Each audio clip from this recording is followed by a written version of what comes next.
You are already living inside a system you did not choose, built on decisions made by people who no longer exist, for reasons no one remembers. The walls of your world are not made of concrete or steel, but of invisible rules, illusions, and forgotten lies that you mistake for truth.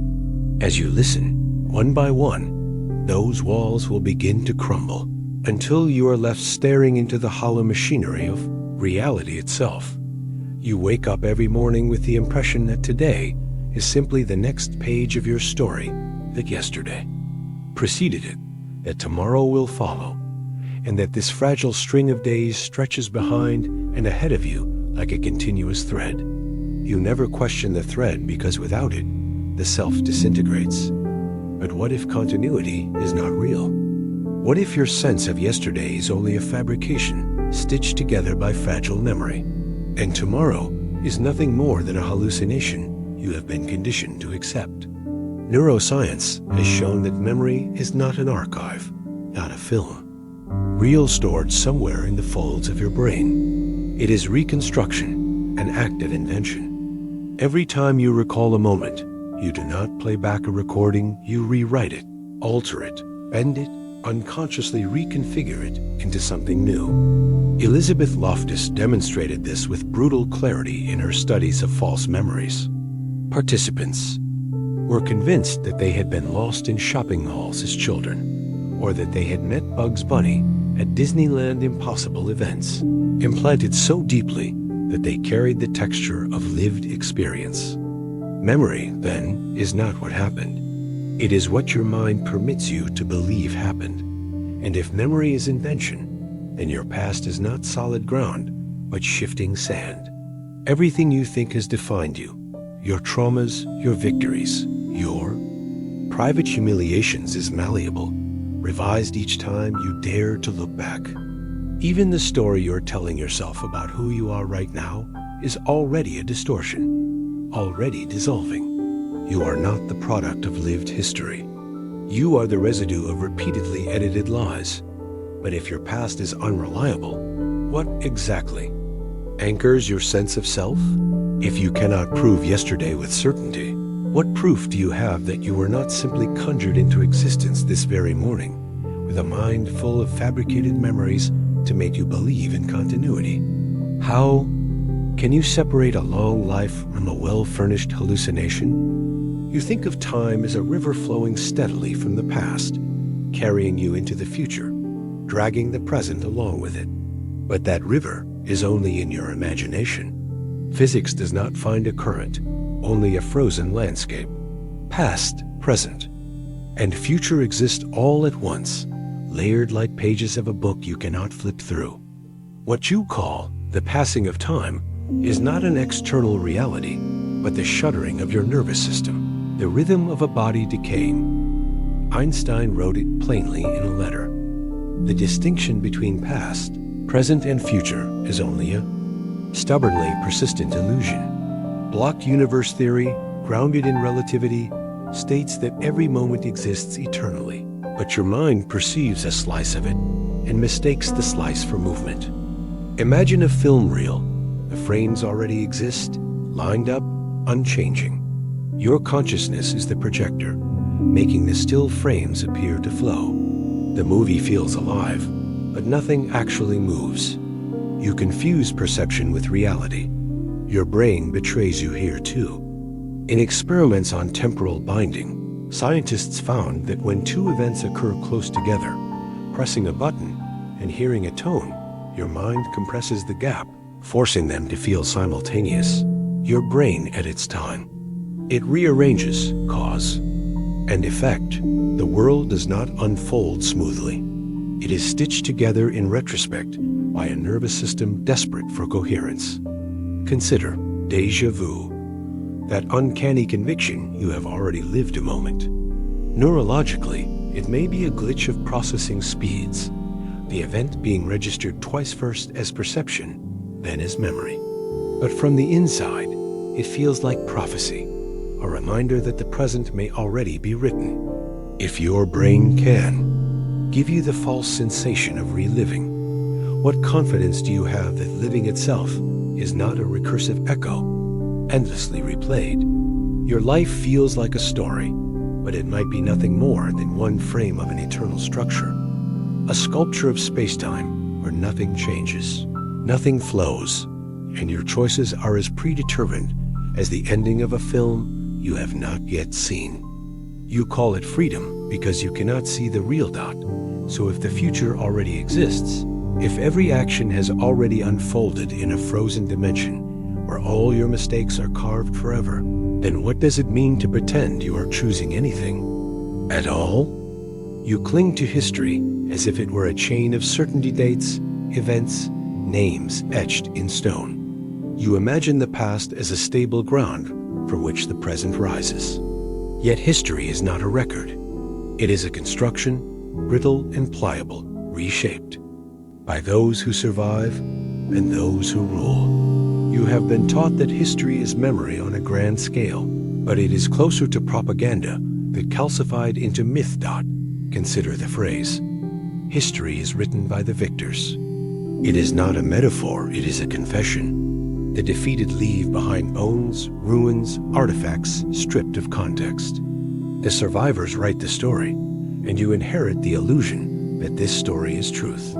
The French Revolution becomes a narrative of liberty, the American frontier, a narrative of bravery, the fall of empires, a narrative of inevitability.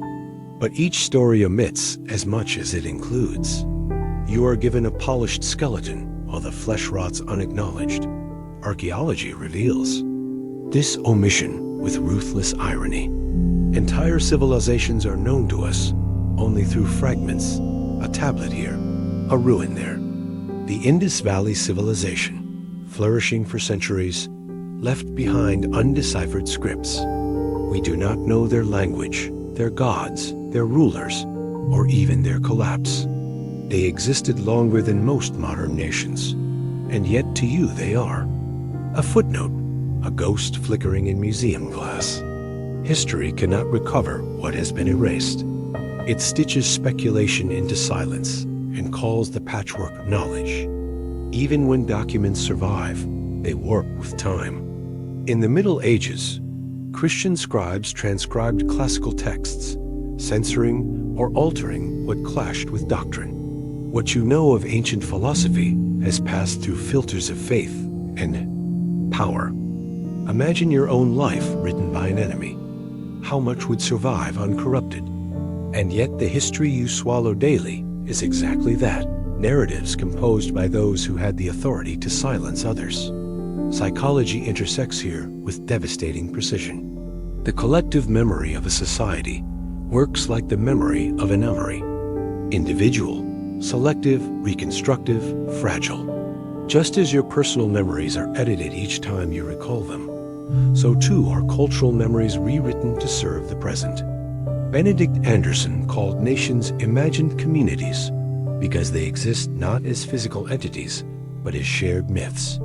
You believe you belong to a continuity stretching centuries, but that continuity was fabricated in textbooks, monuments, and rituals to give you the illusion of belonging. Take the example of the Dark Ages. For centuries, Europeans called the period after Rome's fall a wasteland of ignorance. Modern historians now know that science, art, and philosophy thrived in other regions, particularly in the Islamic world.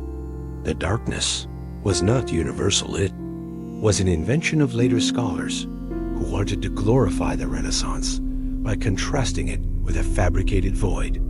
History was not rediscovered. It was reframed.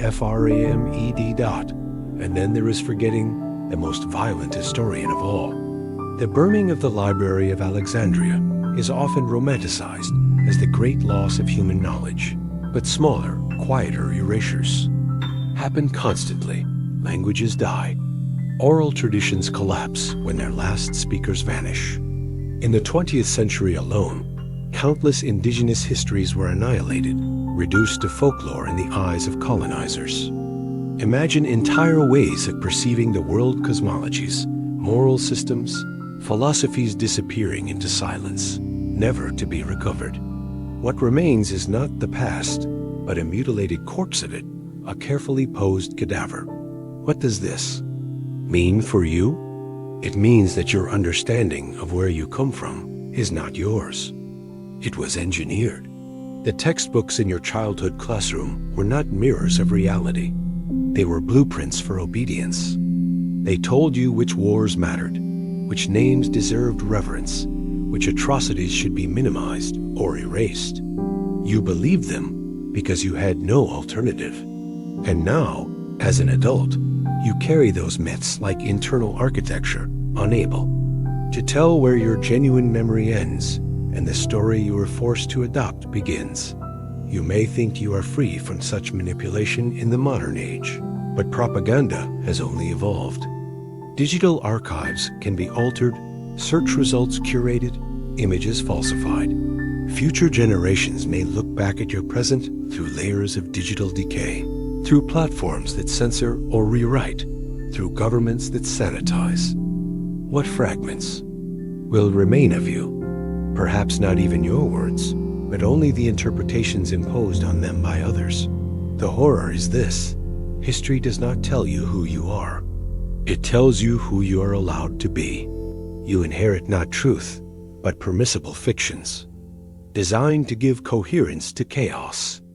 And you cling to them desperately, because to admit the erasure is to admit you stand on nothing. So ask yourself if the past is a collage of lies, omissions, and propaganda, and on what foundation do you stand? What makes you believe you are anything more than the echo of someone else's forgetting? You move through life believing in the sanctity of your thoughts, the privacy of the mind.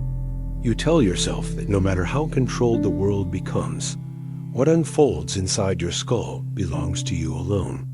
But psychology, marketing, politics, and even neuroscience have dismantled this illusion. Your mind is not sovereign. It is porous, malleable, endlessly manipulated by forces you barely notice. Consider Solomon Ash's conformity experiments in the 1950s. Participants were shown a series of lines and asked to match their lengths. When alone, answers were accurate. But when surrounded by actors who deliberately gave wrong answers, most participants conformed, denying the evidence of their own eyes. You think you see reality directly, but the group can overwrite your perception. Your mind betrays you to maintain belonging. You do not think freely. You echo or consider Stanley Milgram's obedience experiments at Yale. Participants were told to administer increasingly painful shocks to another person. Despite screams, despite apparent suffering, the majority obeyed the authority figure in the lab coat. These were ordinary men and women people like you. They believed themselves decent, incapable of cruelty. Yet under the weight of authority, their morality collapsed. You like to believe your values are solid, but they are paper-thin, crumbling. At the first command spoken with authority, advertising exploits this fragility with surgical precision. Entire industries exist not to persuade you rationally, but to hijack your unconscious desires. Subliminal cues, repetition, emotional triggers. You are not choosing when you buy. You are being nudged, engineered, sculpted. Corporations spend billions studying cognitive biases, not to protect you from them, but to weaponize them against you. Your preferences are the residue of someone else's manipulation. Think of language itself. The words you use to describe your feelings, your beliefs, your reality, they were handed to you before you could walk. You did not invent English or Spanish or Urdu. You inherited structures designed by strangers centuries ago. Every time you think, you do so within the confines of this borrowed cage. Your deepest insights are filtered through symbols you did not choose. Can you really call a thought yours if its shape was predetermined by the architecture of language itself? Neurology deepens the wound. Benjamin Leibotz's famous experiments showed that brain activity predicting a decision occurs before subjects reported consciously choosing. In other words, your brain decides milliseconds before you become aware of deciding. Later research extended this window to several seconds. Free will, as you experience it, may be nothing more than after-the-fact storytelling, a narrative your consciousness weaves to give you the illusion of agency. You do not decide. You rationalize decisions already made in silence. And culture is the final parasite. You like to believe you are an individual, yet everything from your taste in music to your conception of morality is saturated with inherited norms.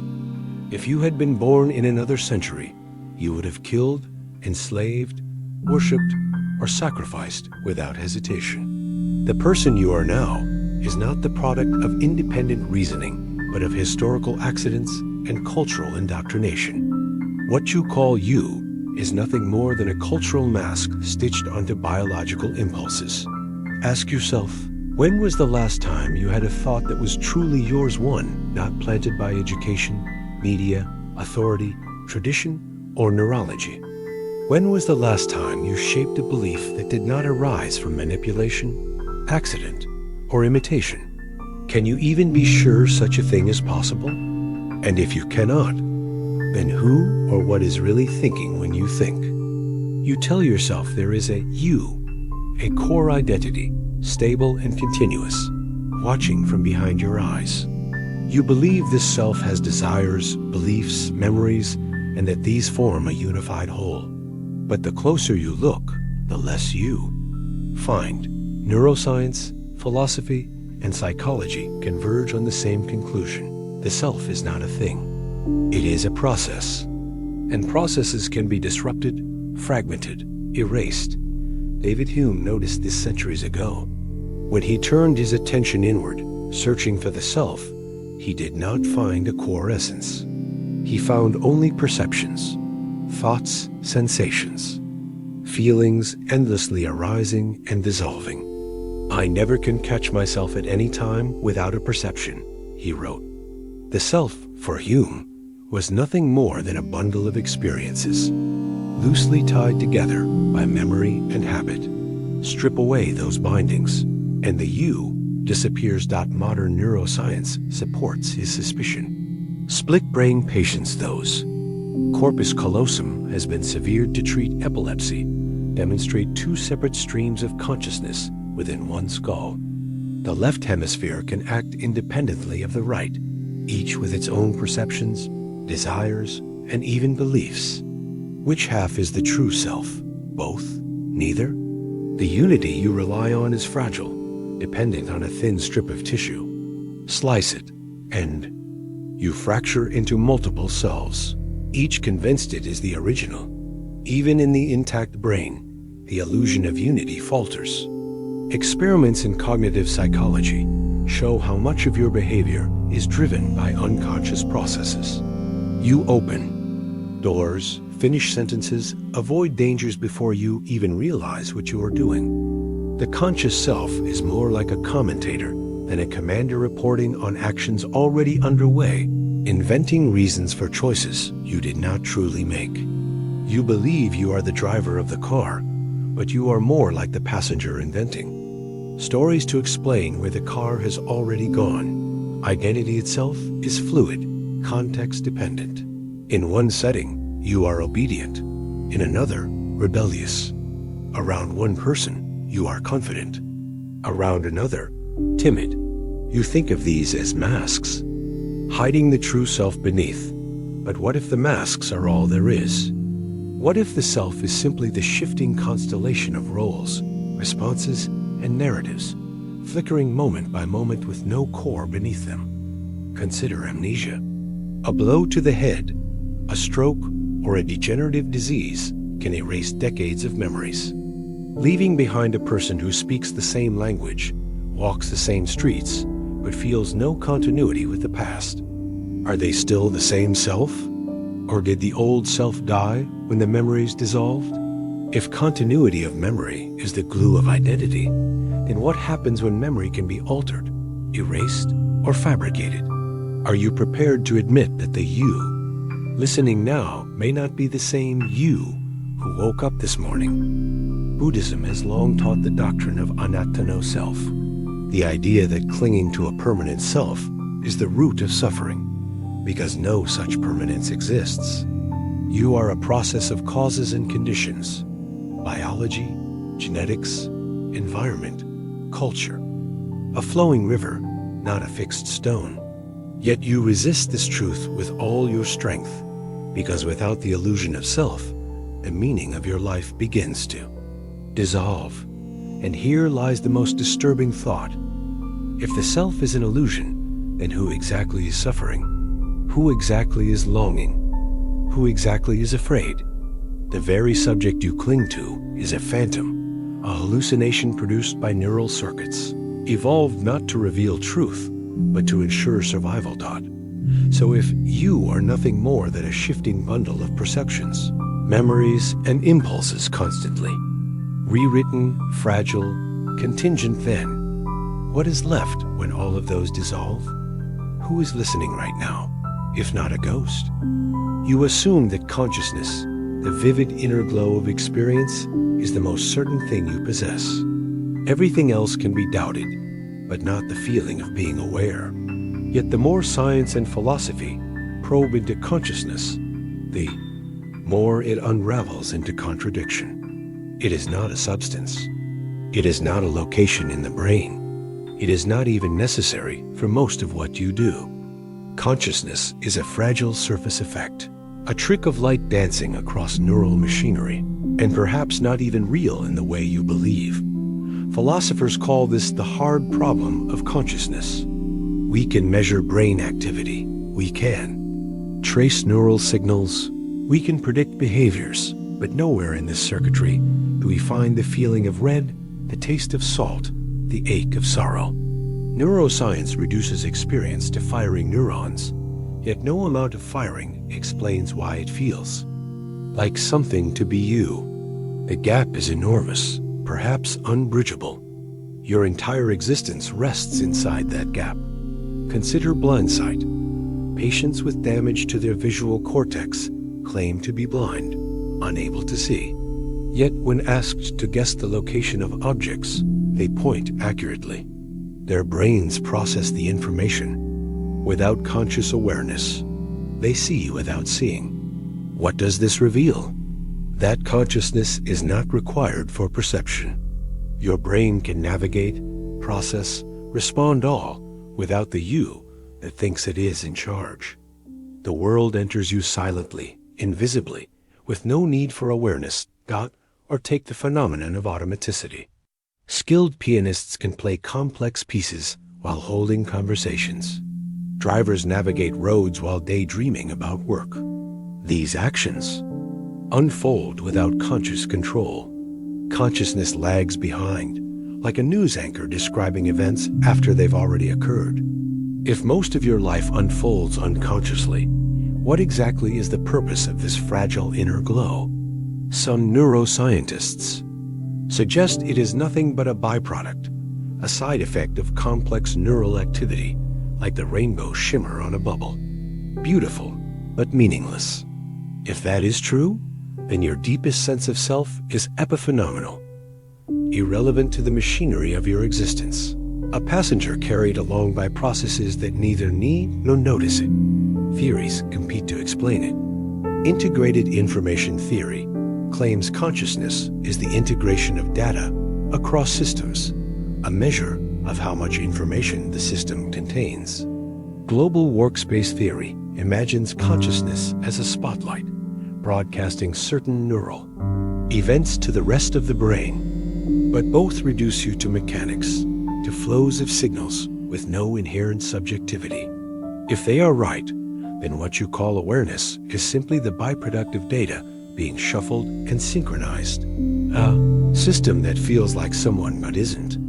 And then there is illusionism, the claim that consciousness itself does not exist as you imagine, that the feeling of awareness is a kind of hallucination created by the brain to monitor itself. If this is true, then the most intimate certainty the sense of being alive is itself a lie. There is no inner light, no subject gazing out from your skull. There are only processes misinterpreting themselves as experience. You are the shadow of a shadow. But if consciousness is an illusion, Then who is suffering when you feel pain? Who is terrified by the thought of death? Who is asking these questions now? If the answer is no one, if the entire edifice of awareness is just a recursive misfire, then your terror is not even yours. It is nothing more than a pattern echoing through a machine that mistakes itself for a self-dot. So tell me, if the most certain thing you cling to your experience of being aware turns out to be a trick of light, a mirage shimmering in the circuitry of a brain that doesn't need you, then what is left of you at all? You trust your senses. You trust the brightness of daylight, the solidity of walls, the sound of a voice. But your senses are not windows onto reality. They are filters, distortions, survival mechanisms. What you perceive is not the world as it is, but the world as it must appear for you to survive a little longer. You do not see truth. You see convenience. Consider color. You believe red exists out there, painted onto roses or blood. But physics reveals only wavelengths of electromagnetic radiation, vibrations of energy indifferent your perception. The redness you see exists nowhere but in your nervous system. To a colorblind person, the same wavelengths evoke different experiences. To a mantis shrimp with 16 types of color receptors, your entire visible spectrum is a tiny, impoverished sliver. You do not see reality. You see what evolution allowed you to see, or take sound. The world contains no music, no voice, no noise. It contains only fluctuations of air pressure. Your ear converts these into electrical signals. Your brain interprets them as sound. But the sounds themselves are not in the air, they are in you. Without your biology, there is no symphony, no scream, no whisper. Reality hums silently, indifferent. The Muller-Lyer illusion, two lines of equal length, one with inward-pointing arrows, the other with outward-pointing tricks, almost everyone. You swear one line is longer, but they are identical. This is not a rare glitch. It is a revelation. Your brain constructs a version of reality that is useful, not accurate. Evolution shaped perception, not to mirror the world, but to hide it, presenting you with a simplified interface, what Donald Hoffman calls the desktop metaphor. Just as the icons on your computer screen bear no resemblance to the binary code beneath, your perceptions bear no resemblance to the underlying reality. Think of the blind spot in your vision. Where the optic nerve meets the retina, there are no receptors. You should see a hole in your sight. Instead, your brain fabricates details to fill the void. You are constantly hallucinating without realizing it. This filling in happens not just at the edges, but everywhere. Your entire visual field is a carefully maintained hallucination. Perception is not passive reception. It is active construction. Psychology offers more evidence. In inattentional blindness experiments, participants asked to focus on counting basketball passes often fail to see a person in a gorilla suit walk through the scene. You see only what your brain deems relevant. Most of reality is ignored. What else right now is standing invisible in the center of your world because your attention refuses to acknowledge it? Even solidity is a lie. The wall you touch feels firm, impenetrable. But physics reveals atoms separated by vast empty spaces, their electrons repelling each other. When you press your hand against the wall, you never touch it. The sensation of contact is electromagnetic resistance, nothing more. You live in a world of ghost particles suspended in void, interactions masquerading as substance dot, and then comes quantum mechanics, tearing even this fragile scaffolding apart. The double-slit experiment shows that particles behave like waves until observed, collapsing into definite states only when measured. Reality does not exist in a stable form until perception pins it down. What does that say about the world you inhabit? Is it truly external, or is it co-created by the act of looking? You walk around convinced you inhabit a solid, colored, noisy, coherent world. But what you inhabit is a hallucination stitched together by evolution, by your nervous system, by selective attention. The world you see is not the world that is. It is an interface, a mask, a lie told beautifully enough that you never notice dot.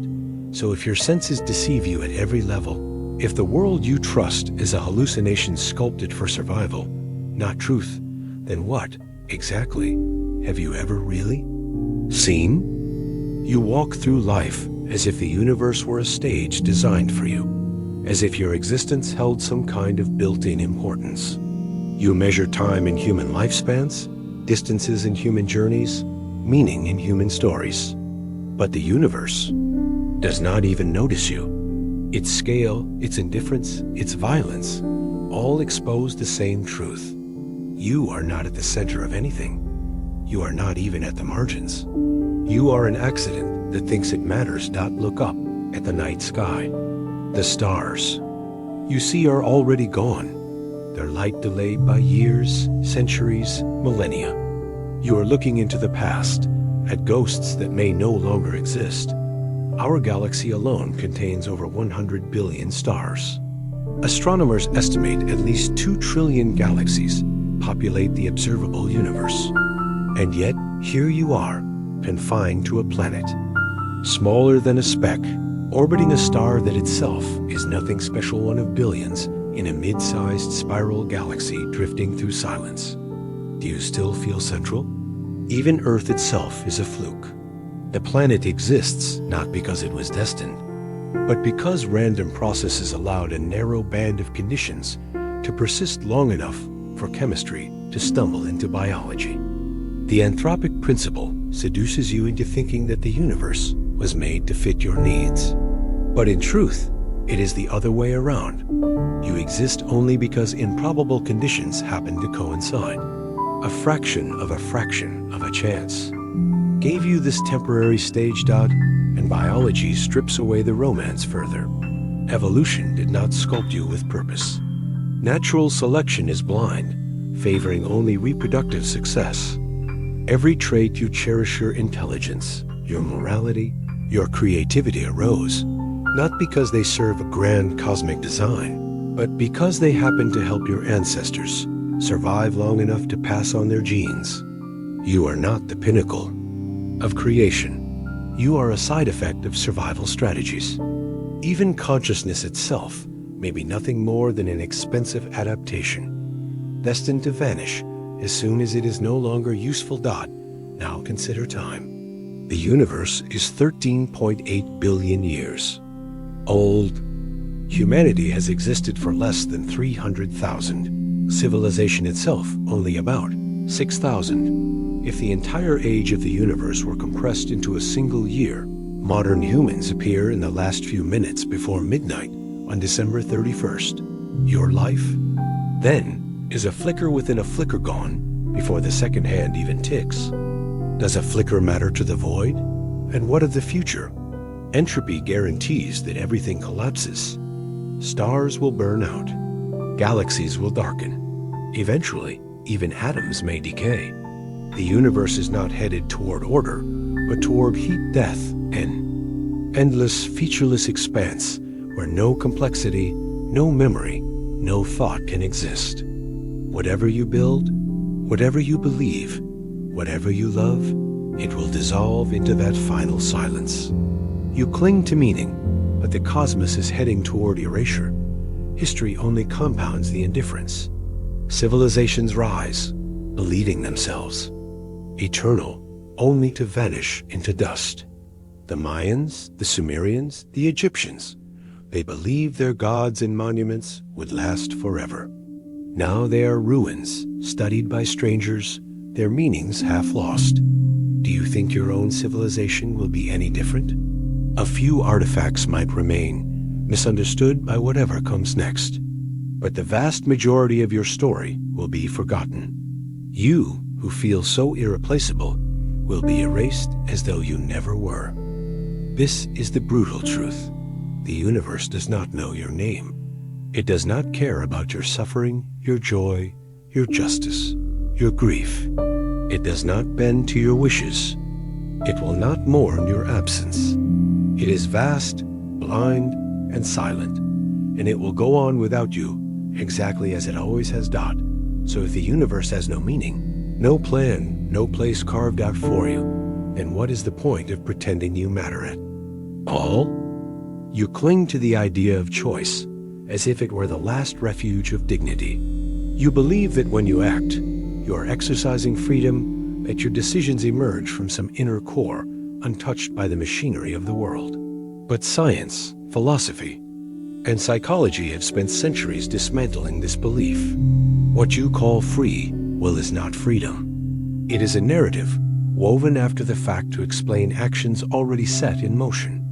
Benjamin Libet's experiments are the most famous dagger in this illusion. Electrodes on the scalp revealed brain activity, the readiness potential rising a full half-second before participants reported deciding to move their finger.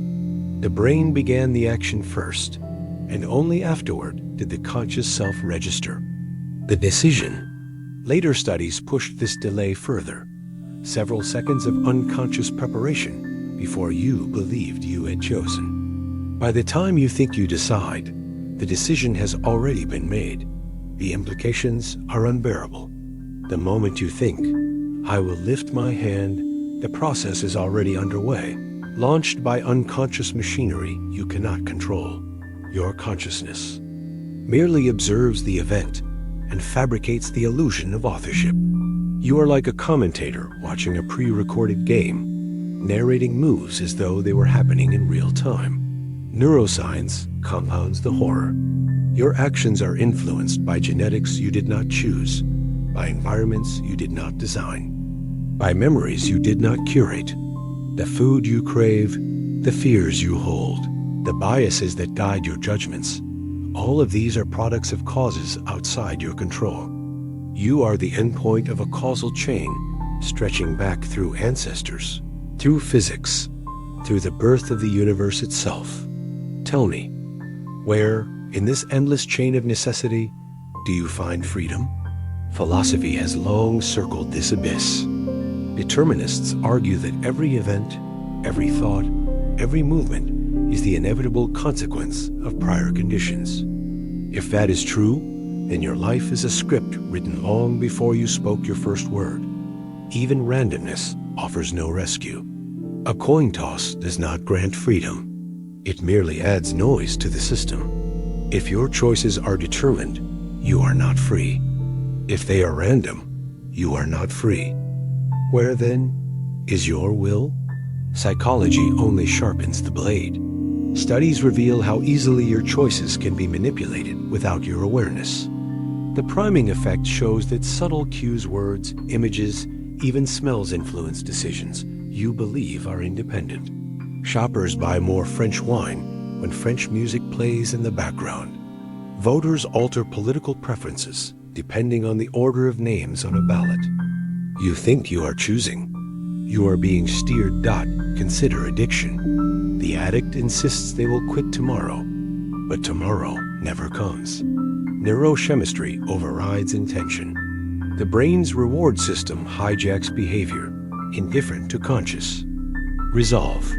But if addiction strips away freedom, what makes you think your own desires, your taste for sugar, your urge for approval, your impulse toward anger, are any different? They too arise from chemistry and conditioning. You mistake inevitability for choice. Even the legal system betrays this truth.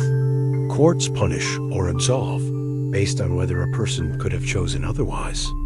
But neuroscience shows that whether one chooses cruelty or kindness is dictated by the structure of the brain. A tumor pressing against the amygdala can transform a gentle person into a violent one. Remove the tumor, and the violence vanishes. Where, then, was their free will? And if their actions were caused, why imagine yours are different? You tell yourself, I am free because I feel free. But feelings deceive. You also feel the sun circling the earth, when in truth, the earth circles the sun. Your sense of freedom may be no more accurate than that ancient illusion. So here is the abyss. If every decision is either determined by prior causes or scattered by randomness, if your conscious self is only a spectator inventing stories about inevitability, then what is left of your freedom? You live inside a story where time moves forward, where the past is gone, the present is fleeting, and the future awaits. You count birthdays, watch clocks, and imagine yourself carried along a river you call time. But physics and philosophy reveal this story as a hallucination. Time does not flow. You do not move through it. Instead, all moments past, present, and future exist simultaneously, frozen in an eternal block. This is the block universe of Einstein's relativity. When he spoke at his friend Michel Besso's funeral, Einstein said, "The distinction between past, present, and future is only a stubbornly persistent illusion." What does that mean? In relativity, time is not an arrow, but a dimension, inseparable from space. Just as every location in space exists, every moment in time exists. Your childhood is not gone. Your death is not ahead. They are coordinates already inscribed in SPACETIME. Think about the relativity of simultaneity. Two events that are simultaneous for one observer are not simultaneous for another moving at a different speed. There is no universal present. The now you believe is absolute is merely a perspective trick, contingent on your motion. If there is no objective present, then there is no real flow of time, only an eternal landscape where all events simply are. This truth annihilates the idea of becoming. You imagine yourself aging, becoming older with each day. But if the block universe is true, then every version of you exists forever. The child holding a toy, the teenager staring at the ceiling in despair, the old body taking its last breath. You are not traveling through time. You are a collection of still frames, each eternally fixed. The you reading this is no more real than the you already buried in the ground. Psychology makes the illusion worse. Your brain stitches fragments of sensory input into a continuous flow. But experiments like the flash lag effect prove your perception of the present is delayed and reconstructed. You never live in the moment you think you live in. You are always milliseconds behind, hallucinating now as if catching up to a film already playing. You never see reality as it is. You only see an edited recording of what has already happened. Even memory plays a cruel role. You think of the past as something you recall, but memory is reconstruction, not retrieval. Every time you remember, you alter the memory, rewriting your own past. And because the past still exists in the block universe, what you remember is not what truly happened. It is what your brain fabricated to preserve continuity. You are a prisoner of edited footage, not of reality. Philosophy echoes the horror. Augustine asked, "What is time? If no one asks me, I know. If I try to explain it, I do not." He sensed what modern physics confirms. Time resists grasp because it is not a thing we move through, but a way consciousness structures change. Heidegger suggested time is the horizon within which being itself becomes intelligible. Remove it, and the self dissolves, but consider the consequence. If all time already exists, then so does every suffering you will endure, every humiliation, every failure. They are not possibilities. They are eternally real, eternally fixed. Your death is not something to fear in the future. It is already inscribed, always happening, as real as this moment. You are simply positioned at one frozen coordinate, staring helplessly at others you cannot reach. Now recall how you live. You plan, you hope, you regret. But what are these except illusions within the frozen block? Hope pretends the future is open. Regret pretends the past is gone. But both are lies. There is no open future, no vanished past. There is only the stillness of eternity, where your struggles repeat endlessly, like insects preserved in amber dot. So I ask you, if time does not flow, if the present is an illusion stitched together by the brain, if your entire life is a static object in space-time rather than a journey, what does it mean to say you are alive right now? You imagine history as a chain of causes, each event leading to the next, each war birthing another, each invention shaping the future. You believe in progress, decline, eras, and revolution's linear movement across time. But history, as you've been taught, is not what happened. It is what was written, curated, and remembered. And memory, whether individual or collective, is not preservation, but invention. History is not reality. It is a hallucination maintained by consensus. Consider the unsettling experiments in collective memory. In 2010, researchers tested how easily groups can be implanted with false historical recollections. Entire communities remembered events that never happened, protests, disasters, even speeches. If enough people affirm a lie, it becomes a shared truth, reinforced in textbooks, retold by teachers, codified into monuments. History survives not because it was real, but because it was useful. The Mandela effect exposes the cracks in your certainty. Millions insist they remember Mandela dying in prison in the 1980s, the Berenstain Bears spelled with an ein, or the Monopoly Man wearing a monocle. These are not trivial errors. They show how fragile memory is when distributed across millions of minds. What you call the past is a patchwork of illusions stitched together by faulty brains repeating one another's errors. Take ancient history. We know less about Rome, Athens, or Babylon than you think. Less than 1% of ancient writings survive, and what remains has been filtered by centuries of religious, political, and cultural gatekeepers.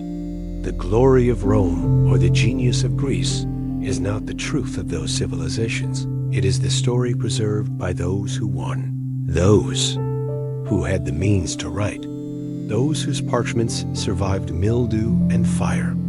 What you call history is not the past. It is the survival of fragments arranged into a narrative palatable to the present. Even modern history resists your grasp. Think of World War II. You believe you know it. Hitler, D-Day, Hiroshima. But for every familiar event, there are thousands erased, massacres not recorded, villages wiped away without mention, private moments of terror that never reached paper. Entire human lives vanish between the lines of what is taught. The war you know is not what happened. It is a curated myth of selected highlights. The reality was infinite in its horror, infinite in its banality, most of it irretrievably. Lost.now consider the unsettling findings of Elizabeth Loftus's research on memory. She demonstrated that humans can be convinced they saw things they never did, even crimes. When eyewitnesses describe an event, their memory is malleable, altered by leading questions, suggestions, even other testimonies. Courtrooms convict people on memories that did not happen. If individual memory is this unreliable, what hope has collective memory of being real? History is simply collective memory, writ large, reinforced by authority, and enshrined as fact. But what about archaeology? You protest. What about ruins, bones, inscriptions? They too are fragments, silent and ambiguous. A clay tablet may carry writing, but who interprets it? Whose translation is correct? Who decides whether it was law, myth, or satire? Every reconstruction is speculation masquerading as certainty. You trust the voice of historians, but they are interpreters of fragments, authors of narratives that solidify through repetition until they harden into what you call truth. And beneath it all lies an even darker truth. If the block universe is real, then the past has not happened in the way you think. Those moments are not gone. They still exist, immutable and eternal, independent of your reconstructions. The true past lies frozen in space-time, inaccessible and untouchable. while your mind plays with shadows of shadows. You are not remembering the past. You are inventing a story about a reality you can never reach. What does this mean for your identity? You believe you are a product of history, your culture, your family, your nation, your ancestors. But if history is fabricated, then so is your identity. The story you carry about where you came from is not yours. It is a hallucination passed down through lies, errors, and omissions. You live inside a fiction, and you call it heritage. So the question lingers, cold and unanswered. If history never happened the way you believe, if every remembered past is a construction, and if your very identity rests on a lie, and who are you without the story of yesterday? You cling to continuity because without it you dissolve. Continuity is the glue that binds moments together into a life.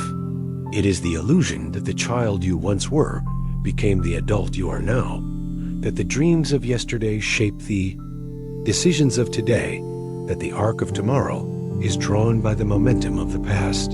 Continuity gives you a beginning, a middle, and an end, a narrative. But what if the narrative is an illusion? What if continuity does not exist, and your life is not a thread, but a collection of disjointed instants stitched together by a desperate mind that cannot accept chaos? Philosophy has long whispered this terror. David Hume, centuries ago, concluded that there is no self enduring through time, only a bundle of perceptions that follow one another rapidly, like beads rolling in a line. You are not a being, you are a sequence of impressions, momentary and fleeting. The sense of continuity, Hume warned, is nothing more than imagination weaving a rope out of smoke. But you never feel this discontinuity because your brain, like a diligent editor, cuts and pastes each moment into a film that looks seamless. Neuroscience now confirms what Hume suspected.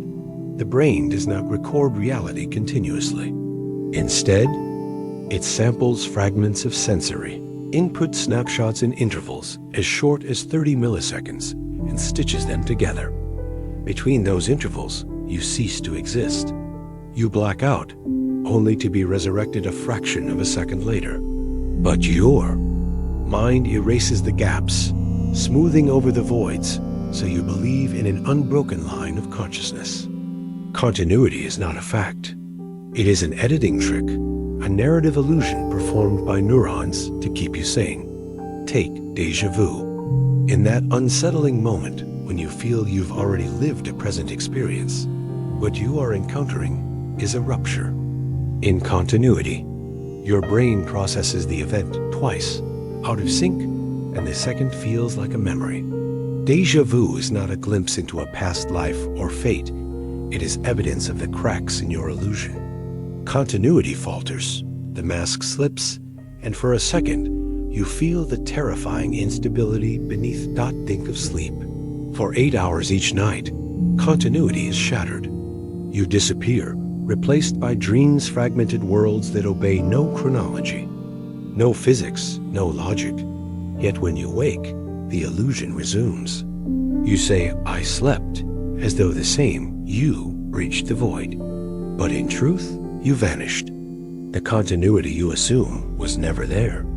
Only your memory, fragile and partial, provides a link that does not exist. Even memory itself cannot maintain continuity.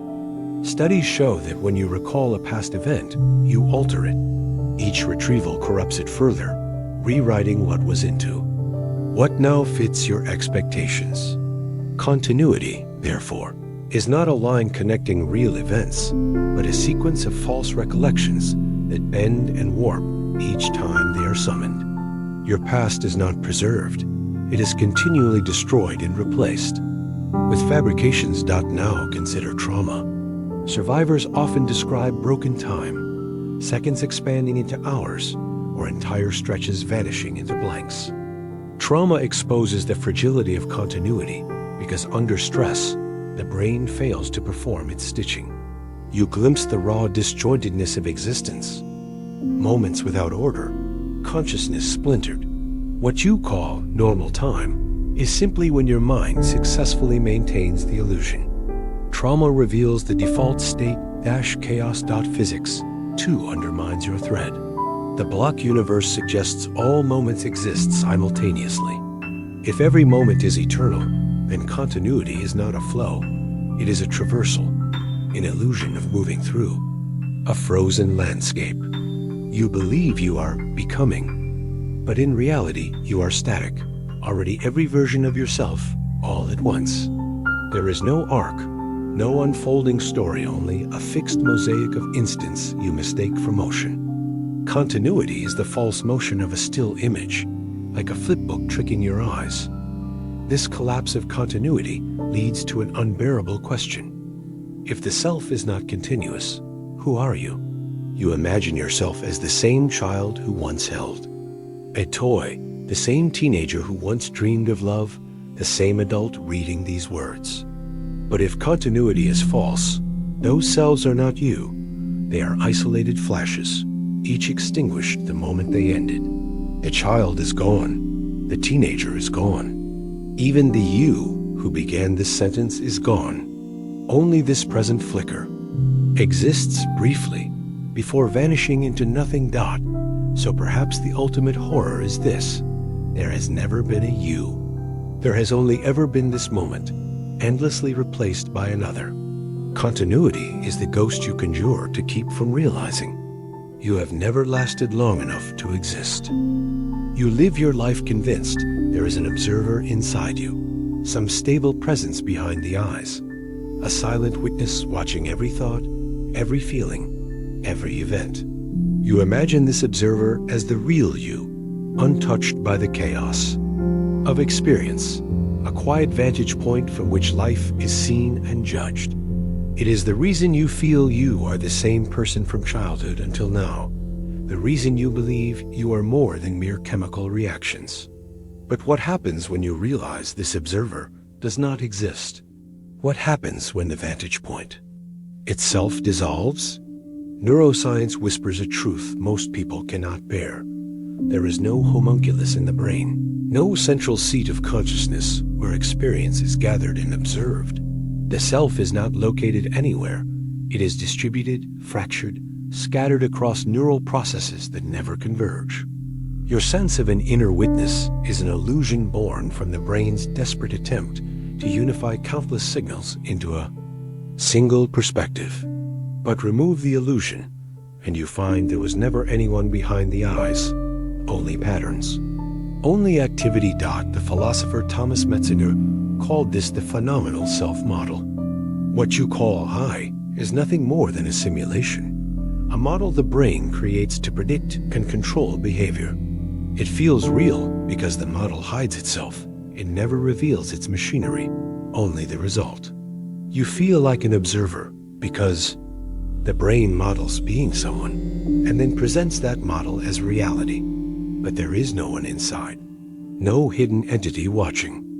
The observer is a hallucination.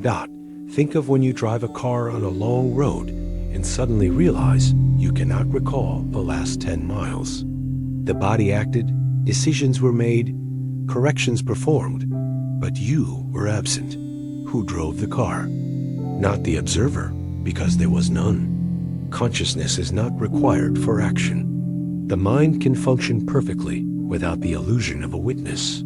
You only insert the observer afterward, retroactively claiming ownership of actions you never controlled. Split-brain experiments reveal the fragility of this illusion. When the corpus callosum is severed, two hemispheres of the brain act independently, each unaware of the other's motives. One hand may button a shirt while the other unbuttons it. When asked why, the speaking hemisphere invents a story to justify the behavior, unaware it is lying. Here, the so-called observer is exposed as nothing but a confabulator, storyteller weaving false narratives to preserve the myth of unity. If an observer truly existed, it would not need to lie. Now, consider meditation, where practitioners report the dissolution of self. The longer they sit in silence, the more the sense of an inner watcher fades, replaced by raw sensation without ownership. There is still hearing, but no hearer. Still breathing, but no breather. Still thought, but no thinker. This is not mystical, it's neurological. When attention stops clinging to the self-model, the illusion collapses, and the observer vanishes. What remains is reality, unclaimed. But if the observer is not real, then who suffers? Who loves? Who fears death? The answer is terrifying. No one. Pain still arises, but not for a subject, it simply appears. Love still surges, but not for an owner, it simply flows. Death still occurs, but not to anyone, it simply happens. The horror lies in realizing that all the most intimate experiences, the ones you believe define you, belong to no one. They are ownerless flickers, like flames in empty air. This disappearance of the observer fractures morality itself. If there is no enduring subject, what does responsibility mean? Who is guilty? Who deserves punishment? Perhaps society functions only because we collectively agree to uphold the illusion of the observer. We pretend there is a you behind your actions, even though neuroscience shows otherwise. Without the lie, justice collapses, identity collapses, even language collapses. I, me, mine, all empty syllables pointing to nothing. The final collapse comes when you realize the observer is not missing because it was destroyed. It was never there to begin with. Your entire life, you believed you were piloting from behind your eyes, only to discover there was never a pilot, never a captain steering the ship. The ship sails itself, with no one aboard. And here lies the abyss. If no one observes, then experience itself is not being lived, it is only happening. The world is not unfolding for you. There is no you, there is only unfolding. You trust in time the way a child trusts the ground beneath their feet. Seconds, minutes, hours, they march in perfect order, flowing from past to present to future. You look at the clock and see the numbers shifting. You watch the sun crawl. Across the sky, you feel yourself aging, and you take it as proof that time exists. But what if this flow is nothing more than a fabrication, an artifact of consciousness stitching together events into a story that does not exist outside the mind? Physics has already torn the veil. Einstein revealed that past, present, and future coexist in the block universe, a vast frozen structure where every event simply is.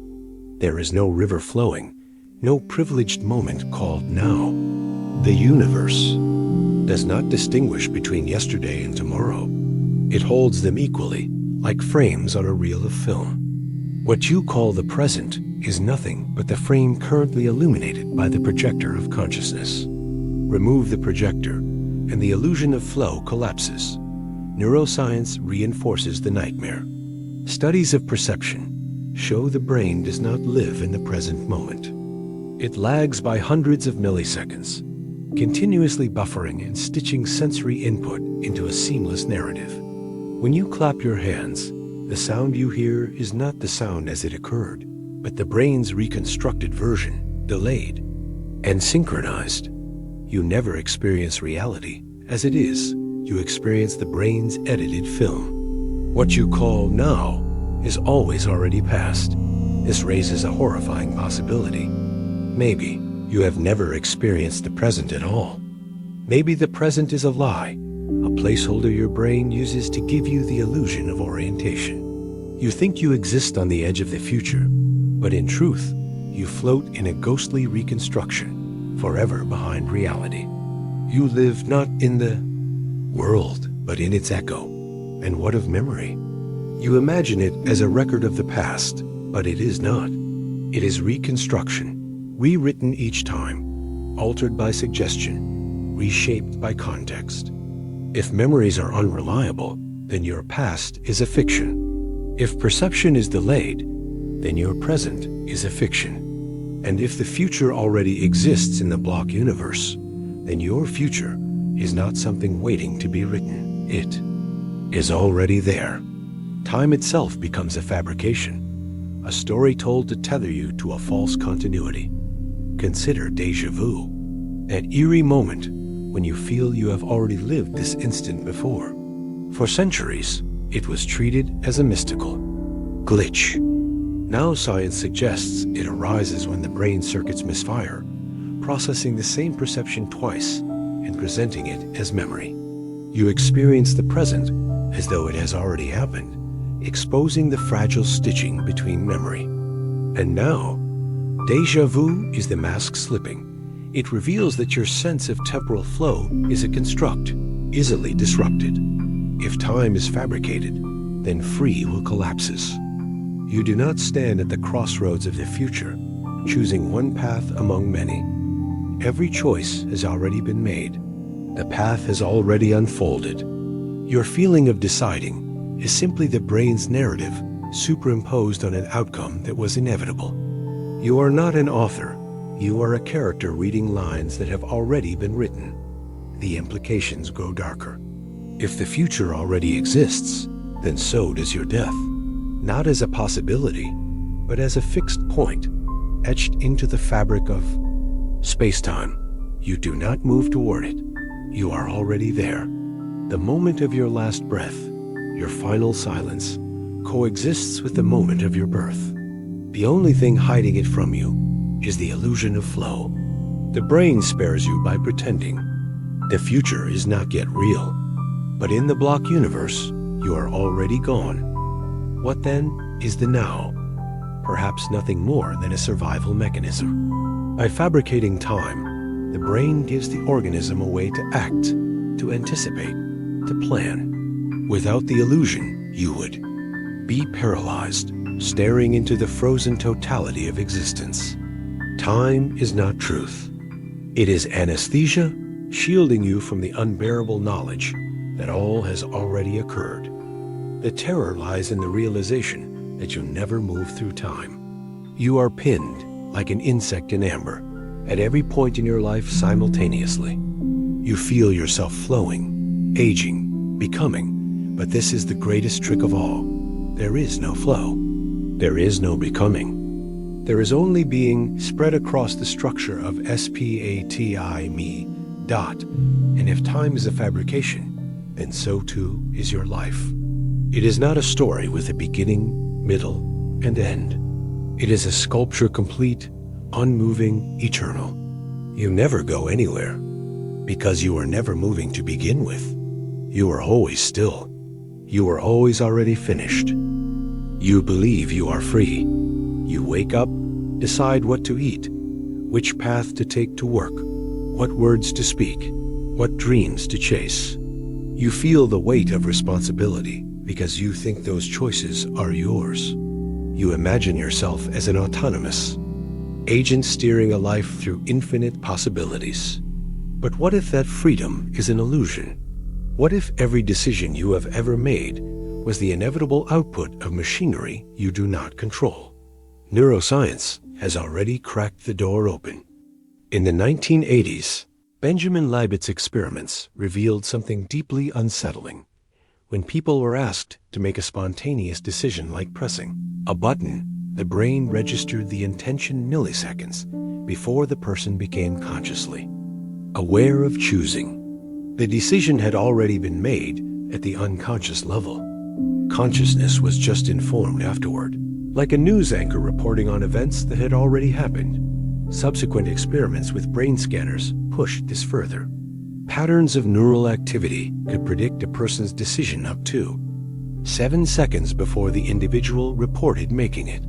7 seconds. Long before you think, I'll pick this option, the brain has already locked it in. The conscious you is a spectator, not a driver. You are handed the illusion of choice only after the machinery has acted. This raises the chilling question. If you do not decide, who or what does? You are a system of neurons firing according to physical laws. When you stand at a crossroads, weighing one option against another, you feel the weight of deliberation. But that weighing is simply neurons obeying chemical interactions. Cause and effect, firing an inhibition, running on biochemistry. You may as well credit a calculator with deciding the sum of two numbers. And yet, you feel free. The sensation of agency is strong, almost undeniable. But that is because your brain evolved not to show you the truth, but to keep you functioning. The illusion of control allows you to survive, to plan, to feel guilt, pride, and responsibility. Remove that illusion, and the architecture of morality collapses. How do you punish someone for a crime if their actions were determined before? They were even aware of choosing? How do you praise someone for kindness if it was never their decision to begin with?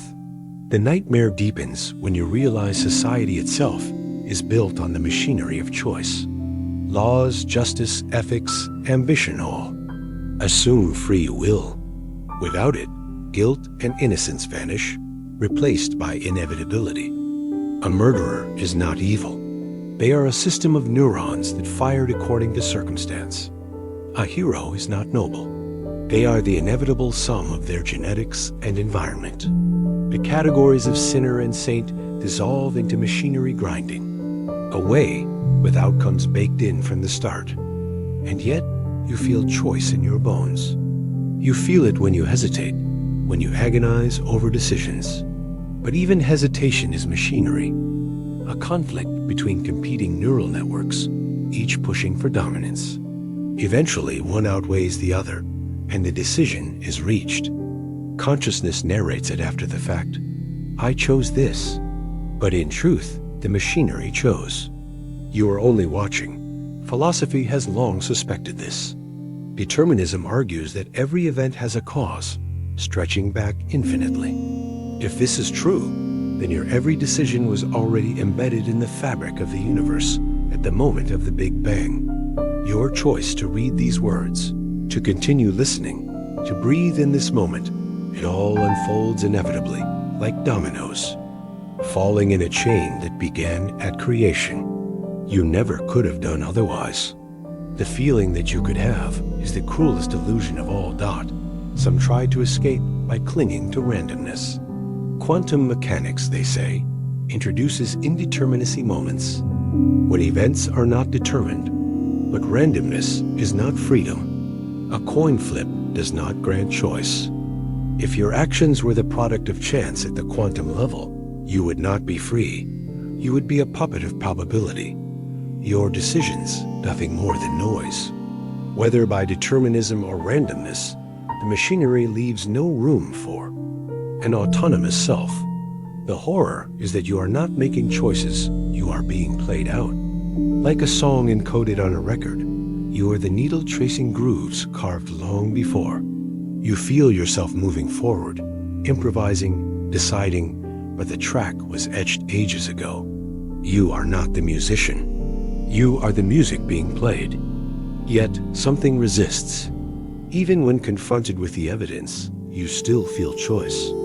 You still believe you can turn left instead of right, stop instead of go. But maybe that resistance is part of the machinery too. The illusion is so deeply embedded that even when exposed, it remains. You cannot feel its falseness, only think it. The machinery protects itself by making disbelief impossible at the level of experience. So what is left? You are not the author of your life. You are the witness. You watch as the machinery unfolds, moment by moment, while your consciousness spins the lie of agency. Your choices are not yours, but they feel like yours. And perhaps that feeling is all there ever was. You are not steering the ship. You are strapped to the bow, watching the waves, telling yourself you control the sea. The machinery of choice does not strip away freedom. It reveals there was never freedom to begin with. What you call your life is the inevitable playing out of systems beyond your control. And when you realize this, you see the cage not as something you fell into, but as something you were born inside, something that has no door, no exit, because it never had an entrance. You believe you are a self, a singular unified I that persists across time. You say, I was born here. I grew up there. I think, I feel, I remember, I will. The story of you seems coherent, continuous, unbroken. But the machinery of the mind has already betrayed you. The self is not one thing. It is a construct, a patchwork, a fragile mask stitched from fragments of memory, perception, and narrative. And beneath it, there is no one at all. Identity begins with memory. You say, I remember my past, but memory is not a recording. It is a reconstruction. Each time you recall an event, the brain rewrites it, subtly altering details, filling gaps with guesses, smoothing contradictions. What you call your past is not a faithful archive. It is a fiction retold and reshaped until the you who remembers is not the same as the you who lived it. Identity is a chain of stories, but every link is counterfeit. Neuroscience has shown that memory can be implanted, distorted, or erased. Entire events can be suggested into existence, and the brain will weave them seamlessly into the narrative of the self. If your memories are malleable, then your past self is unstable, fluctuating with every act of recall. Who are you if the story of your life is a shifting illusion? Even in the present moment, the unity of self disintegrates. The brain is not a single command center, but a federation of competing processes. Different neural networks push and pull, forming temporary coalitions that generate thought and action. The A you feel is not a master, it is a spokesperson. A voice that arises to narrate whatever process won the battle inside the skull. Today's you is not the same as yesterday's you, nor will it be tomorrow's. The self is an echo chamber, convincing you of continuity where none exists. Split brain experiments reveal this fragmentation most brutally. Patients whose hemispheres were surgically separated displayed two independent streams of consciousness, two selves cohabiting one body. One hand could act independently of the other, one half of the brain unaware of what the other half knew. Yet even in this fractured state, each hemisphere invented explanations, insisting on being a singular I. The self is a liar, desperate to maintain the illusion of unity even when ripped apart. But what of your body? Surely the boundaries of skin define you. The body is the vessel, the anchor of identity. Yet neuroscience again dismantles this certainty. Through illusions like the rubber hand experiment, the brain can be tricked into adopting fake limbs as part of the self. People can feel ownership of objects outside their bodies, extending the sense of I beyond flesh. If identity can expand into plastic and rubber, then it is not anchored in the body. It is a projection, flexible, and unstable. Worse, when the brain malfunctions, identity itself can shatter. Dissociative disorders fracture the self into multiple personalities, each with its own memories, behaviors, and even physiological traits. Some personalities are allergic to substances others tolerate. Some require glasses, while others see perfectly. Which of them is you? If one identity fades and another takes its place, where does the original self go? The truth is brutal. The self was never singular. It was always a shifting constellation. Philosophy has long hinted at this collapse. David Hume declared the self an illusion, describing consciousness as a bundle of perceptions with no core. Buddhism, for centuries, has taught the doctrine of anatta self, the idea that clinging to a fixed identity is the root of suffering. Modern neuroscience has caught up to these ancient suspicions. There is no permanent, unified I, only a process, a swirl, a stream. If the self is a story, then who is the storyteller? You believe there is a narrator inside your head, observing, deciding, recounting. But the narrator is itself part of the story. Consciousness is not a central control tower. It is the afterimage of processes too complex to perceive directly. You do not have a self. You have a performance. And like an actor who disappears when the curtain falls, The I exists only in the moment it is expressed. The collapse of identity does not only dismantle who you think you are, it dismantles your hope for continuity. If the self is unstable, then who dies when you die? Who continues when you sleep, when you forget, when your personality changes over time? The person you were at 5 years old is gone, replaced by the person you were at 15, who in turn has been replaced by the one you are now. Continuity is a trick, the passing of the baton between versions of you who never coexist. The child you mourn, the adult you anticipate, the elder you imagine, they are not you. They are strangers connected only by the illusion of narrative. This realization gnaws at morality and meaning. If the self is not stable, then who is accountable for actions across time? If today's you is not the same as yesterday's, why should you be punished for crimes committed by a version of yourself that no longer exists?